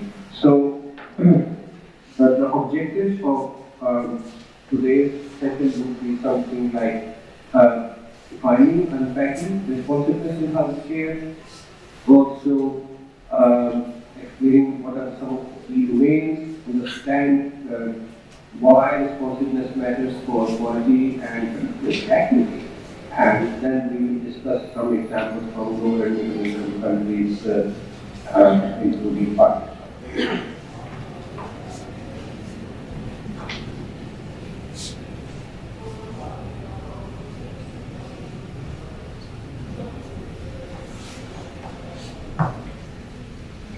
So, quality of healthcare is defined by the WHO as DEE, to which health services actually increase the likelihood of desired health outcomes. And a well-organized system is geared to support better health indicators, but you must remember that quality is multidimensional. What are the multidimensional aspects of quality? It's not just about clinical effectiveness, it also includes cost efficiency, and in 2000, World Health Report, WHO defined it as social acceptability of the services also. WHO की एक report हर साल आती है तो world health report कहते हैं, तो students को सुनवा के लिए अपना हॉल में बैठे ये रिपोर्ट जरूर देखा करें। इसका 2000 की रिपोर्ट के टाइटल है improving health system performance. This was a landmark report, इसमें बहुत सारे नए डेफिनेशन दुनिया को दिए, हेल्थ सिस्टम का डेफिनेशन दिया, सोशल एक्सेसिबिलिटी, हेल्थ केयर का डेफिनेशन दिया। तो ये जो हमारी आज की टॉक है, this is something which is coming from the corporate world or commercial world, and it's called customer gap. So how we see the customer gap model applied to healthcare? There is often a disconnect between what patients and patients हमारे customer होते हैं, what they expect and what they actually perceive in terms of service. The gap that affects the satisfaction, trust, and also future seeking behavior in that particular hospital or healthcare establishment. In Pakistan, this gap is pronounced due to certain systemic and behavior effects from the white side.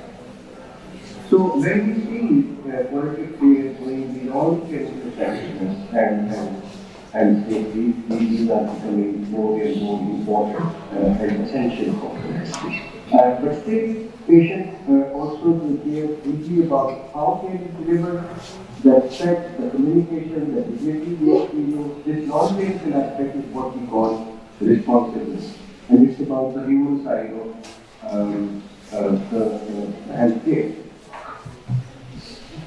Health systems ability to meet people's legitimate expectations. ये बड़ा ज़रूरी है, focusing on the respect for person, client orientation. This responsiveness will actually refer to health systems' ability to meet people's non-medical expectations. It focuses on the respect, the dignity, the courtesy that we provide to the people who are coming to our healthcare establishments and actually focus on compliance orientation. This applies to every interaction with the health system, from the gate where they enter into our hospital and to the time when they are discharged and they leave the facility in both public and private sector. So WHO क्या कहता है? कौन सी dimension की बात करता है? उनसे WHO identifies 7 key ways to dignity, which means how people are being treated and are being treated with respect. Reliability means that healthcare is provided in that particular facility is consistent and dependable. Comprehension means they have minimal waiting time, and what stuff is coming from the West is low. To this severe issue of long waiting time in the Western hospitals. Assurance means that the patient has trust in providers' competence. Empathy is the emotional support and understanding which is extended to the patient while we are communicating and interacting with our patient. Autonomy means that the patient is involved in the care decision, the choice of the people. And then confidentiality, of course, that whatever personal information we are gathering is kept confidential. So why responsiveness matters? Why we should focus on responsiveness? Because it directly impacts patient satisfaction. It directly impacts patient trust. It directly influences whether people seek care when needed and whether they adhere to treatment plans. Most importantly, responsiveness is linked to equity. It shows that care is people-centered and not just disease-centered. What is happening in the lower middle income countries, like the scenario in lower middle income countries, this responsiveness component is often seen as the most weakest as compared to what clinical dimensions of care are. This tends to be weaker because of the resource constraints, overcrowding, lots of patients coming to the hospitals, government challenges, these all other factors which contribute to this. Private sector, however, has been offering far better responsiveness, and that's why we have seen utilization of the private sector far more in developing countries. एक research ये बताती है कि पाकिस्तान में first level पे जो first contact है किसी भी पेशेंट का for seeking primary care is 80% in the private sector, regardless of the social status.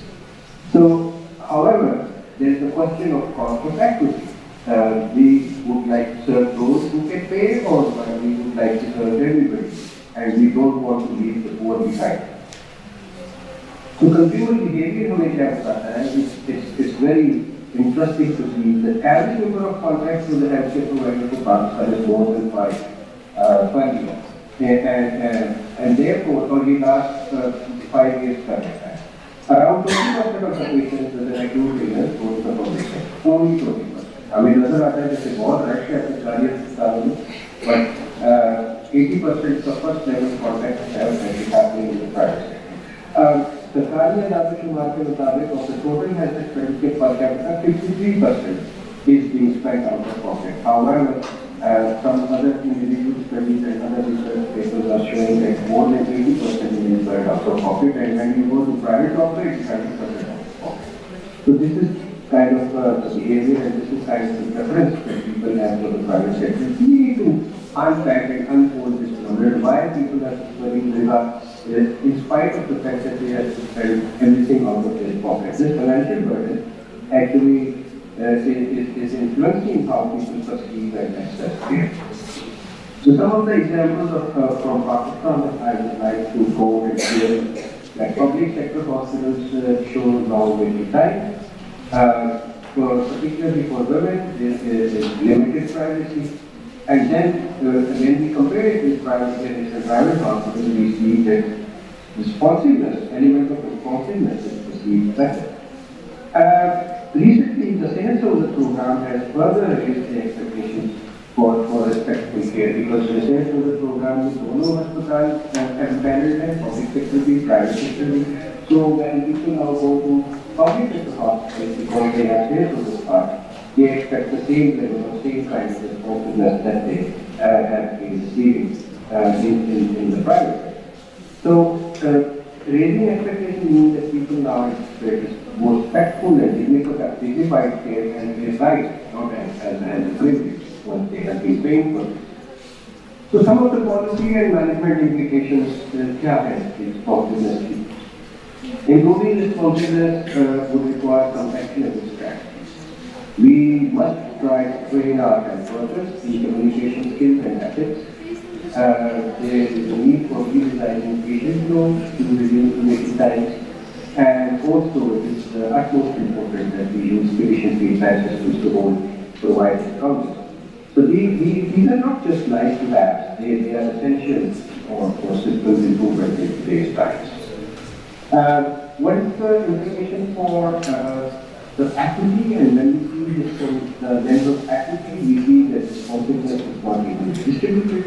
Poor and marginalized groups, particularly women, the illiterate, the low-income families, they often experience adversity. Improving responsiveness, therefore, can help reducing these inequities and move us towards the more just and fair. So, ladies and gentlemen, the take-home message is for today that if people are clear on the expectations, they get their problems solved. They have this feeling that they have been given that they have received the required treatment. Hospital staff is giving them proper attention. They are not kept for long queues. Hospital staff is helping them with courtesy and immediately they are caring, they are courteous, they are giving them individual attention. And one research shows that doctors who call patient by name is considered a very good position. And then hospital is trustworthy, hospital staff is qualified, and the aspect of cleanliness, the aspect of using standard instruments, these are all dimensions that I call them as non-clinical dimensions. And therefore, my urge from the young doctors in this forum would be that please do consider these non-clinical dimensions and that has been packaged as responsiveness by WHO, and we should start putting some kind of intervention or information. So I thank you for your attention.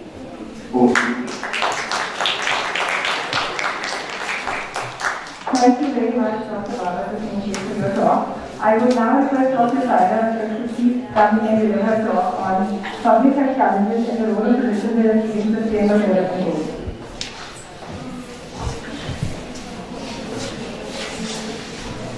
Thank you very much, Dr. Baba. It is always a pleasure to see you. And I am grateful to Dr. Shafiq Gill, Dr. Kabinda, who is a very fast friend and more like a sister than a friend, and Professor Mati, Professor Imran, Dr. Arif, Dr. Arif, Dr. Usma, and everyone. Coming to King Edward Medical University is like coming to your home. It says that your home is where your heart lies. And I believe that not only me, but also Dr. Kabinda will also feel like home here. So today I will talk about the public health challenges and how we, the physicians, can play our role in achieving sustainable development goals. Something it is like a dream, but yes, with collective effort, we would be able to achieve at least something. So the sustainable development goals, how they have been adopted by UN. In 2030, there are 17 sustainable development goals, and 3 important goals, SDG 3, focuses on good health and well-being. And the health is interconnected with all important things like poverty, education, gender, climate, and equity. I am very happy I have promised you all the lecture hall before coming here. In each and every lecture hall, the SDG and their relevant goals, they are being discussed. I am a strong believer that the poverty alleviation, it is not possible until and unless government committed that it is the foremost and most important thing. Similarly, the Pakistan progress depends on the strong public health leadership. Similarly, why SDG matters for Pakistan? Because we are very proud of this statement. From 65 to 67%, we have youth. So we can make this under 30 population as one of the richest and most powerful tool for achieving SDGs. 79% is below 40 years. So we have a young population. Even 2 days before, I got a letter from Korea and Japan that they want our best students to be nominated so that they work in their lab. Because they are having dearth of young population that can be trained further. Similarly, urbanization and climate risk. The urban proportion in Punjab is roughly 40%, which is similar to Pakistan.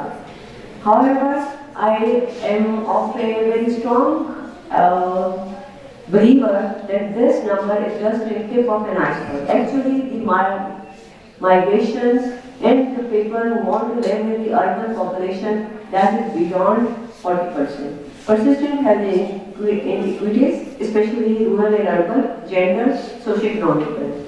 And the physicians are central to achieving health-related targets. Our major health challenges are, before 2025, we are at number 7 in tuberculosis, but now we are at number 5. So this is how the burden of diseases that are increasing. Similarly, Institute of Public Health is the main area that is working on dengue, but still we are not able to eliminate dengue. But there is a good news, we are almost near to the elimination of malaria. Similarly, antimicrobial resistance. We did water testing of all of the Lahore, and we found that most of the bugs that were present in water, they were antimicrobial resistant. And you would not believe it that the antimicrobials that has to be used in ICUs, like imipenem, meropenem, we have the bugs that are resistant to those antibiotics. So what to go and where to go? Emerging zoonotic diseases and pandemic threats. You have just seen COVID. I'm sure everyone has been through COVID. Anybody who has been through the COVID severe form? Anybody? Please, if you want to raise your hand and identify yourself. Yes. Similarly, we have many other major global mortalities that are with NCDs, non-communicable diseases like diabetes, hypertension, strokes, cancer. And sometimes I ask this question, how many cancer care hospitals are required in order to cater all the needs of only one province, that is Punjab? Yes, the answer is silence, like this. Similarly, diabetes, we have, according to the National Diabetes Federation, the number of adults from 20 to 79 with diabetes in Pakistan is about 34.5 million. And Punjab has a type 2 diabetes prevalence of about 16%. Similarly, World Health Organization estimates that there are 32.2 million adults in Pakistan with hypertension. Pakistan had 185,000 new cancer cases. And in 2025, 11,471 new cancer cases has been reported in Punjab so far. So no number of the hospitals can be suffice enough to cater all the needs of Punjab. And what to say about whole Pakistan? Similarly, each number reflects the whole family. So we are not talking about the family suffering and family mental stress that they undergo after having the disease. Similarly, the share of people with diabetes in 2024, you can see how the color has been for Pakistan. We have the highest burden of disease. The key drivers for NCDs in Pakistan, we know that is our diet. अभी भी चाय पर हम देखेंगे कि हमारी diet जो है it is again more from the bakery rather than from the fruits and vegetables. Similarly, obesity, physical inactivity, tobacco, pollution. Major public health challenges, maternal, neonatal and child health. We have the high maternal mortality, 186 maternal deaths per 100,000 live births in Pakistan, and 157 maternal deaths are contributed by Punjab only. Similarly, malnutrition. Again, whenever I talk about obesity, we know that the low birth weight babies, they would get diabetes later on in their life. So we are producing high number of stunting, wasting, anemia, and low birth weights. Similarly, low immunization pockets and unmet need for family planning remains high. We are also having the challenges like environmental and climate threats, water contamination, poor sanitation, climate-related disasters, heat waves, floods, vector expansion, vector-borne diseases. Environmental health is underfunded in Pakistan. Even smoke and every climate change like floods can be controlled. They all are not only environmental challenges but the man-made challenges. So the mental health like depression, anxiety, substance abuse is increasing day by day. Gender-based violence and digital violence rising. Stigma and limited psychiatrists, again there is a huge treatment gap. Insufficient workforce and training gaps, fragmented surveillance and weak federal systems, stockouts of essential medicines. Even Professor Imran was talking about the quality of medicine. So I'm not talking about the quality. Still, the quantity is insufficient. Similarly, low financing for public health and primary health care. And you can see this type of wards in almost all the big hospitals of government sector. Similarly, limited digital literacy, especially in rural areas, and you would be surprised that only 52% people in Punjab have access to internet. So most of the people are still living in stone age where there is no internet. Poor access to telemedicine and digital health tools, socioeconomic disparities, unequal health outcomes, and marginalized groups at higher risk. We have so many different castes, systems, religion, divides, but no divide can discriminate for any vaccine or for any important thing. So the share of the population using internet you have seen, and how we are using internet. In HPV vaccine, that is one of the important vaccines that can prevent 5 important cancers, including cervical cancer, oral cancer, penile cancer, oropharyngeal cancer, anal cancer. We are producing havoc through TikTokers, social media platforms to decrease the uptake of such an essential vaccine, where the doctors, they have advocated for the last since 2013, for the last more than 20 years almost. So the role of physicians and expertise, you can see, the clinicians, public health professionals, health educators, researchers, and policy advocates, they have a high role in producing improved health outcomes like early disease detection, quality clinical care. We have to promote immunization. If someone who can't just tell the vaccination and can't tell what is human papillomavirus, then they can make a health message. Why not we? Why not the students and the physicians who are leading different campaigns for health education?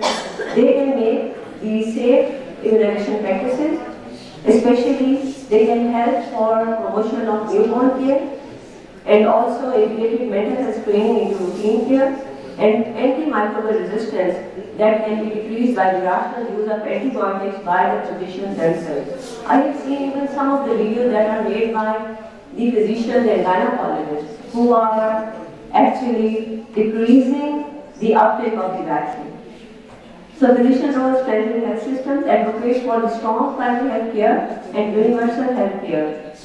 We need more symposia on universal health care in order to link the primary health care with the tertiary health care, in order to decrease the load on the tertiary health care. Similarly, the patient safety and hospital quality, I am so happy that Professor Mathew Rahman has already sensitized you about the patient safety and the quality standards. And we have to support the emergency preparedness and pandemic planning.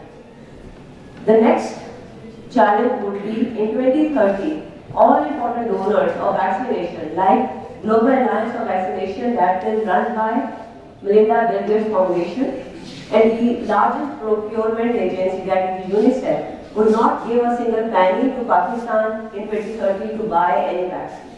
So we have to develop the vaccine, otherwise we have the epidemic of each and every disease that is actually vaccine preventability. And believe me, that pandemic would cross the borders and it would affect the neighboring countries too. So we have to think about it. Contribute to surveillance, outbreak investigations, and digital health. Similarly, the physician's role in promoting equity, like provide inclusive services for women, children, transgender persons, address malnutrition and maternal child health facilities, advocate against gender-based violence and discrimination, support vulnerable and marginalized communities. We can help in education of the communities on smoke, heat wave, safe water supply, promote clean energy and sustainable practices, highlight health impacts for the climate changes, improve community resilience to disasters. Similarly, we can help in research and innovation. We can conduct operational and implementation research. As Dr. Matthew Rahman was saying about the Azomax, how many people have used it during COVID-19, I will not ask this question because I know almost everyone who is sitting here. So, we have to see the side effects, how the irrational use of antibiotics is causing a disaster of antimicrobial resistance. So more research has to be done on this. I will not advocate research on knowledge practices, on simple surveys. You should think about the research that is more usable, that can be translated into practice. Similarly, partners of academia, government and private sector, they have to do more networking and they have to translate evidence into policy recommendations. That instead of public health, we are lucky that we are sitting with the policy makers, we are sitting in the parliament, along with the policy maker, in order to tell them this is the evidence, this should be done and this should not be done. And the PhD students like Professor Usma Malik, they produce the real-time evidence. And we are those who are giving the policy maker the evidence not on the basis of our expert opinion, but on the basis of real evidence. So we have to increase the health education and behavioral changes, like we have to lead the community education on hygiene, nutrition and NCD prevention. We have to promote reproductive health and adolescent girls and digital safety. And I'm very proud of the fact that the first HPV vaccine was inaugurated at Institute of Public Health. And before that, we have done various policy dialogues and we give 2 recommendations. Unfortunately, those recommendations was not adopted, and we have seen that the males were neglected during that vaccine campaign. All the men should be given an HPV vaccine because we want to produce herd immunity, and it would not be possible until unless we decrease the circulation of HPV 16 and 17 virus, and that would only be possible if both girls and boys would be offered HPV vaccine. Similarly, the use of social media to counter misinformation and encourage healthy lifestyles at population level. We have to practice ethical leadership. We have to practice integrity, empathy, and professionalism. Sometimes it is only empathy or an observant eye or a listening ear that is required by the patient. Provide patient-centered, respectful care as we talk about dignity. Uphold medical ethics in all ethical domains, especially confidentiality. Serve as role models in society. And I am looking towards each and everyone who is sitting here to be the role model in their own community. So the way forward for Pakistan is we have to invest in primary health care and preventive care. We have to make electrons only. Nobody would be offered any treatment in tertiary care hospital until unless he has been seen at primary health care level. We have to strengthen surveillance and digital health. We have to build climate resilient health systems. We have to expand public health training for all physicians. And we foster multi-sectoral collaboration for SDG achievements. SDG requires whole of the society action. It is not me, it is not Professor Matthew Rahman, Dr. Kabila or anyone who can do anything until unless the whole society combines their hands and efforts in order to produce a society that is healthy for all. Similarly, physicians are frontline leaders, bridging science and society by addressing public health challenges with evidence, research, compassion, leadership. Physicians can accelerate Pakistan's journey towards a healthier, equitable, and sustainable future. So thank you very much for your patience.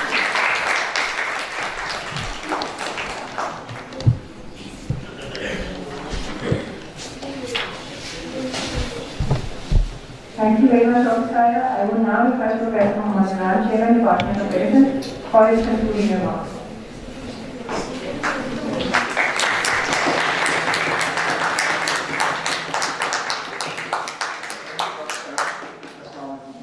before we conclude, do you have any questions for the speakers? Anyone?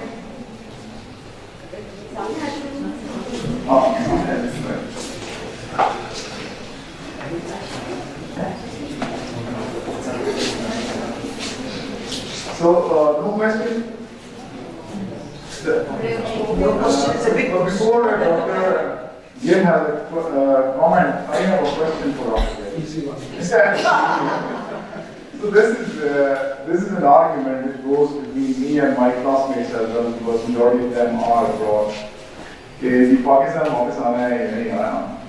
But my point of view is कि जो लोग बाहर जाते हैं, generally अगर हम ticket में से लें तो they are top tier.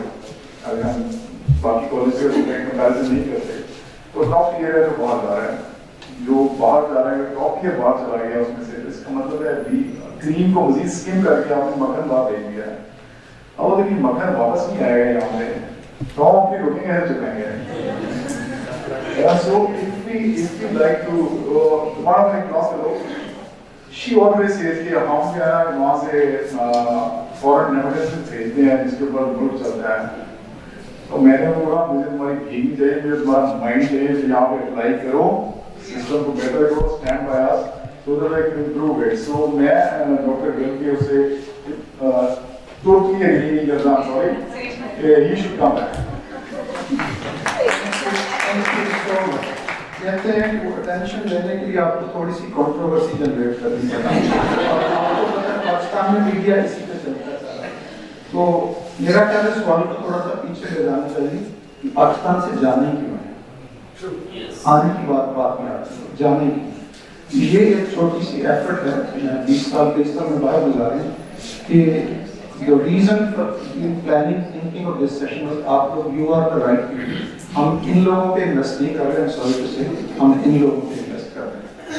अगर यहाँ से चलेंगे तो हो सकता है चेंज आ जाए, क्योंकि the reason I was connecting to with back to own family का अपने पेरेंट्स का सोचें. अपने आप चले जाएंगे बाहर, आप पेरेंट्स में बाहर लेके जा सकते हैं. और अब जो हालात वेस्ट में चेंज हो रहे हैं, पहले अगर ले जा भी सकते थे, आप बिल्कुल नहीं लेके जा सकते. आपको सवाल सोचता है कि जाना ही क्यों, और अगर जाना ही नहीं है तो फिर इसी को इम्प्रूव करना है. And this is the reason we are having this discussion कि जो भी चेंज आना है यही आना है. तो हमारे लिए यही है कि हम इन्वेस्टमेंट हम वापस आना चाहते हैं ताकि हम रिटायर होकर वापस आ सकें. और बाहर रहने की एक ही रीज़न होती है कि वहाँ हेल्थ केयर थोड़ी अच्छी मिल जाती है रिटायरमेंट के बाद, और अगर वो यहाँ चेंज हो जाती है, we can work together, there is no reason to stay outside. Discussion होनी चाहिए. Even yesterday professor Rakesh was saying कि मैंने अपने बच्चों को बाहर नहीं जाने दिया है. आई एम सो ब्लेस्ड कि आज इस उम्र में वो मेरे साथ हैं, और मैं अपने तमाम स्टूडेंट्स भी कहता हूँ कि अपने पेरेंट्स को छोड़ के आप बाहर ना जाएं. मैंने उनकी बात सुनी, बहुत बड़ी है, हम क्वेश्चन नहीं करते उनकी बहुत सी बात सुनी, लेकिन एक तरफ ये हालात हैं कि आपके पास क्या प्लेसमेंट की गारंटी. जितने लोग हमारे ग्रेजुएट हो रहे हैं, क्या सब के सब प्लेसमेंट उनको मिल जाएंगी? इफ यस तो ये जरूर याद है. अदरवाइज आई टोटली बिलीव कि अगर आप पाकिस्तान में पैदा हुए हैं तो इट डजंट मीन कि आपने यहाँ पर ही अपनी जिंदगी गुजारनी है और यहीं पर रहना है. This is now a global village. You can prove yourself, you can compete with the rest of the world. और जहाँ आपको अच्छी ट्रेनिंग के मिलती हैं, आप जरूर जाएं और वहाँ जाकर ट्रेनिंग लेकर आएँ. वापस आना भी बहुत मुश्किल है, और मैं फिर सब होंगे कि अगर वापस आने की तैयारी करें एंड यू विल सी.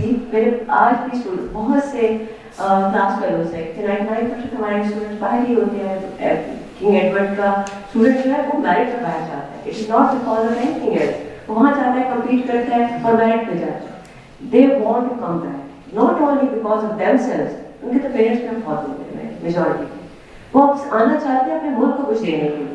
और उनसे पूछते हैं कि मैडम ये बताइए आप इस सिस्टम में हैं, हमें क्या गारंटी है कि हम वापस आ जाएंगे तो पाकिस्तान हमें जॉब ऑफर कर दे? I know answer. तो ये कुछ हमारी रियलिटीज है जिसके ऊपर हमारे अपनी इमोशनल अटैचमेंट्स अपने पेरेंट्स के साथ, अपने लैंड के साथ, अपनी फैमिली के साथ कभी खत्म नहीं होंगे. Wherever we are, even UK में हो, USA में हो, we would be Pakistani and we would make our parents proud of ourselves through our hard work.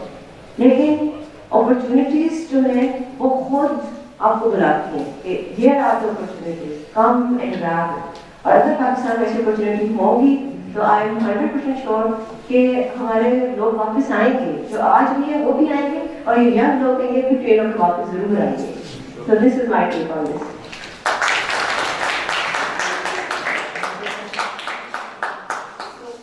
I just wanted to share my 2 cents. मैंने जब मेंबरशिप कर ली और training भी कर ली 2-3 साल, तो I tried to come back.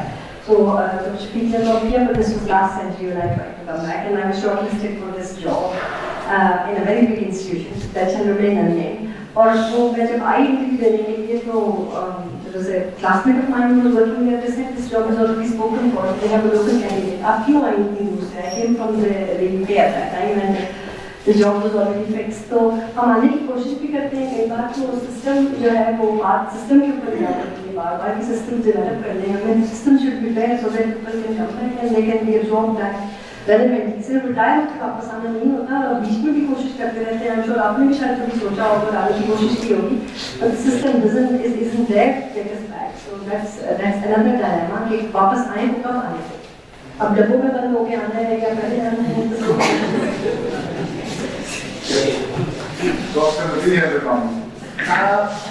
मैं 16 साल बाहर रहा और 3 बार वापस आया, और हर बार यही सोचा था कि नहीं जाऊंगा, लेकिन जाना पड़ा. और उसके बाद अब मैं आखिरी बार आया, मैंने कहा अब मैं यहाँ से नहीं जाऊंगा, धक्के दे के रिटायर तो नहीं जाऊंगा. So I am here for last 16 years. Actually, an extended topic. इसके ऊपर बहुत आर्गुमेंट की जरूरत है. अगर किसी ने एक आर्गुमेंट दिया, सारे ने दिया, मैं उसके अगेंस्ट काउंटर आर्गुमेंट दे सकता हूँ. I have. I don't think we don't have time for this to continue. This was a pretty engaging session. जो पहले जो speakers थे, उन्होंने तो दिल खराब कर दिया हमारे, यार हम इतने बुरे हैं. उतने भी बुरे नहीं है, दिल इतने बुरे हैं. But it's a hard reality. I'm working in the system for over 35 years now, but I don't see that the system is only fragments. इनको आपस में जोड़ना, coherent, meaningful system banana is an uphill task. I've been trying it, but I admit I didn't succeed. I failed. This is a pretty difficult situation. और उसके बाद हमारी CQI वाली चली गई है. That's very important. कि आप जो भी कर रहे हैं ना, उसकी improvement feedback से होती है. जब तक आपको proper feedback नहीं मिलेगा, उसकी improvement नहीं होगी. So quality improve करने का एक तरीका है कि जो कुछ आप deliver कर रहे हैं, उसको assess करें कि क्या आप deliver कर रहे हैं, क्या ये सही है या नहीं. उसके लिए आप कोई पैरामीटर यूज कर रहे हैं, आप लोकल गाइडेंस ले लें, आप इंटरनेशनल गाइडेंस ले लें, WHO की गाइडेंस ले लें, यूरोपियन ले लें, जो भी सिलेक्ट कर लें. गाइडेंस आपको जो भी बनी होती हैं वो बड़ी केयरफुली बनाई जाती हैं. तो क्या हम उन गाइडलाइंस को फॉलो कर रहे हैं, even if they are local? तो unfortunately we not doing it. So उसका एक ही तरीका है कि हम अपनी क्वालिटी इंप्रूव करने के लिए we have to make the audit system, the clinical audits very strong. जब तक वो नहीं होंगे, क्वालिटी इंप्रूवमेंट नहीं होगी. इसी तरह मतीक साहब ने जिक्र किया, और सायरा ने the role of the physicians, it is important, क्योंकि जो हेल्थ डिलीवरी सिस्टम में है वो सबसे इम्पोर्टेंट. हेल्थ डिलीवरी सिस्टम में एक्चुअली सबसे इम्पोर्टेंट कौन होता है हेल्थ केयर सिस्टम के अंदर? Patient is the VIP. Patient is the VIP of the system. If there is a patient, we exist. If there is no patient, we do not exist. और उसके बाद physicians होते हैं. They can play a very important role in moderating all this. So with this, I would like to close this session. और उसके बाद हमने उस तक जाना है, और we have got lectures there also. और उससे पहले हम एक छोटा सा token of appreciation आप लोगों के लिए जो participation के certificates हैं, I would like to speak. So the first certificate goes to Dr. Sabina. To Dr. Sabina.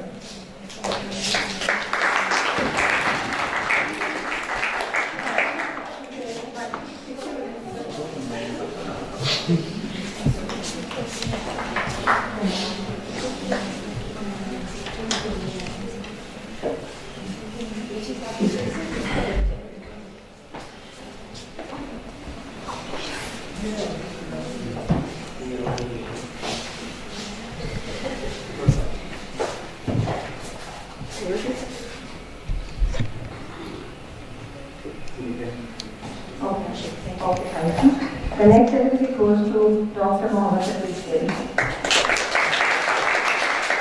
Dr. Kavinder, please come to the chair of the session.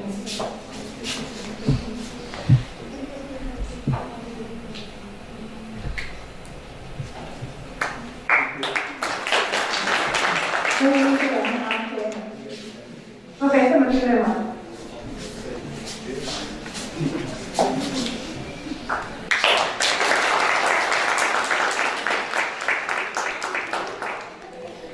Professor Usman.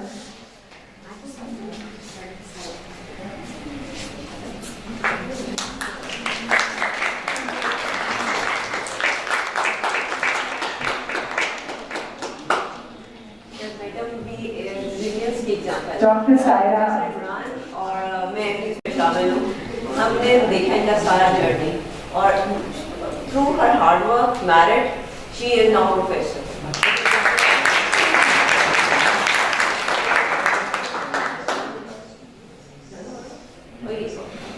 और ये sir की वजह ये है कि उन्होंने को सपोर्ट किया हर जगह पर जब मैरिट था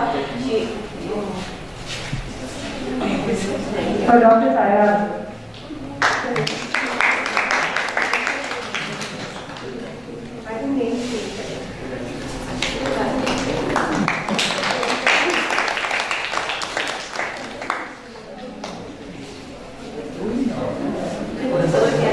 And last but not least, my session moderator, Dr. Bharat.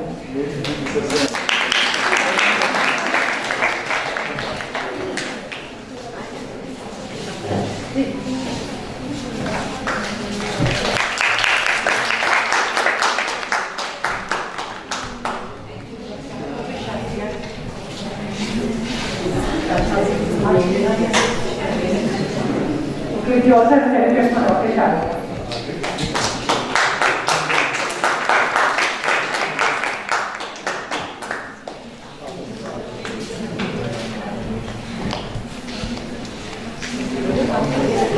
Let's not see in the session today, and he has been served as a school job, and you are also expected to be as a school member also.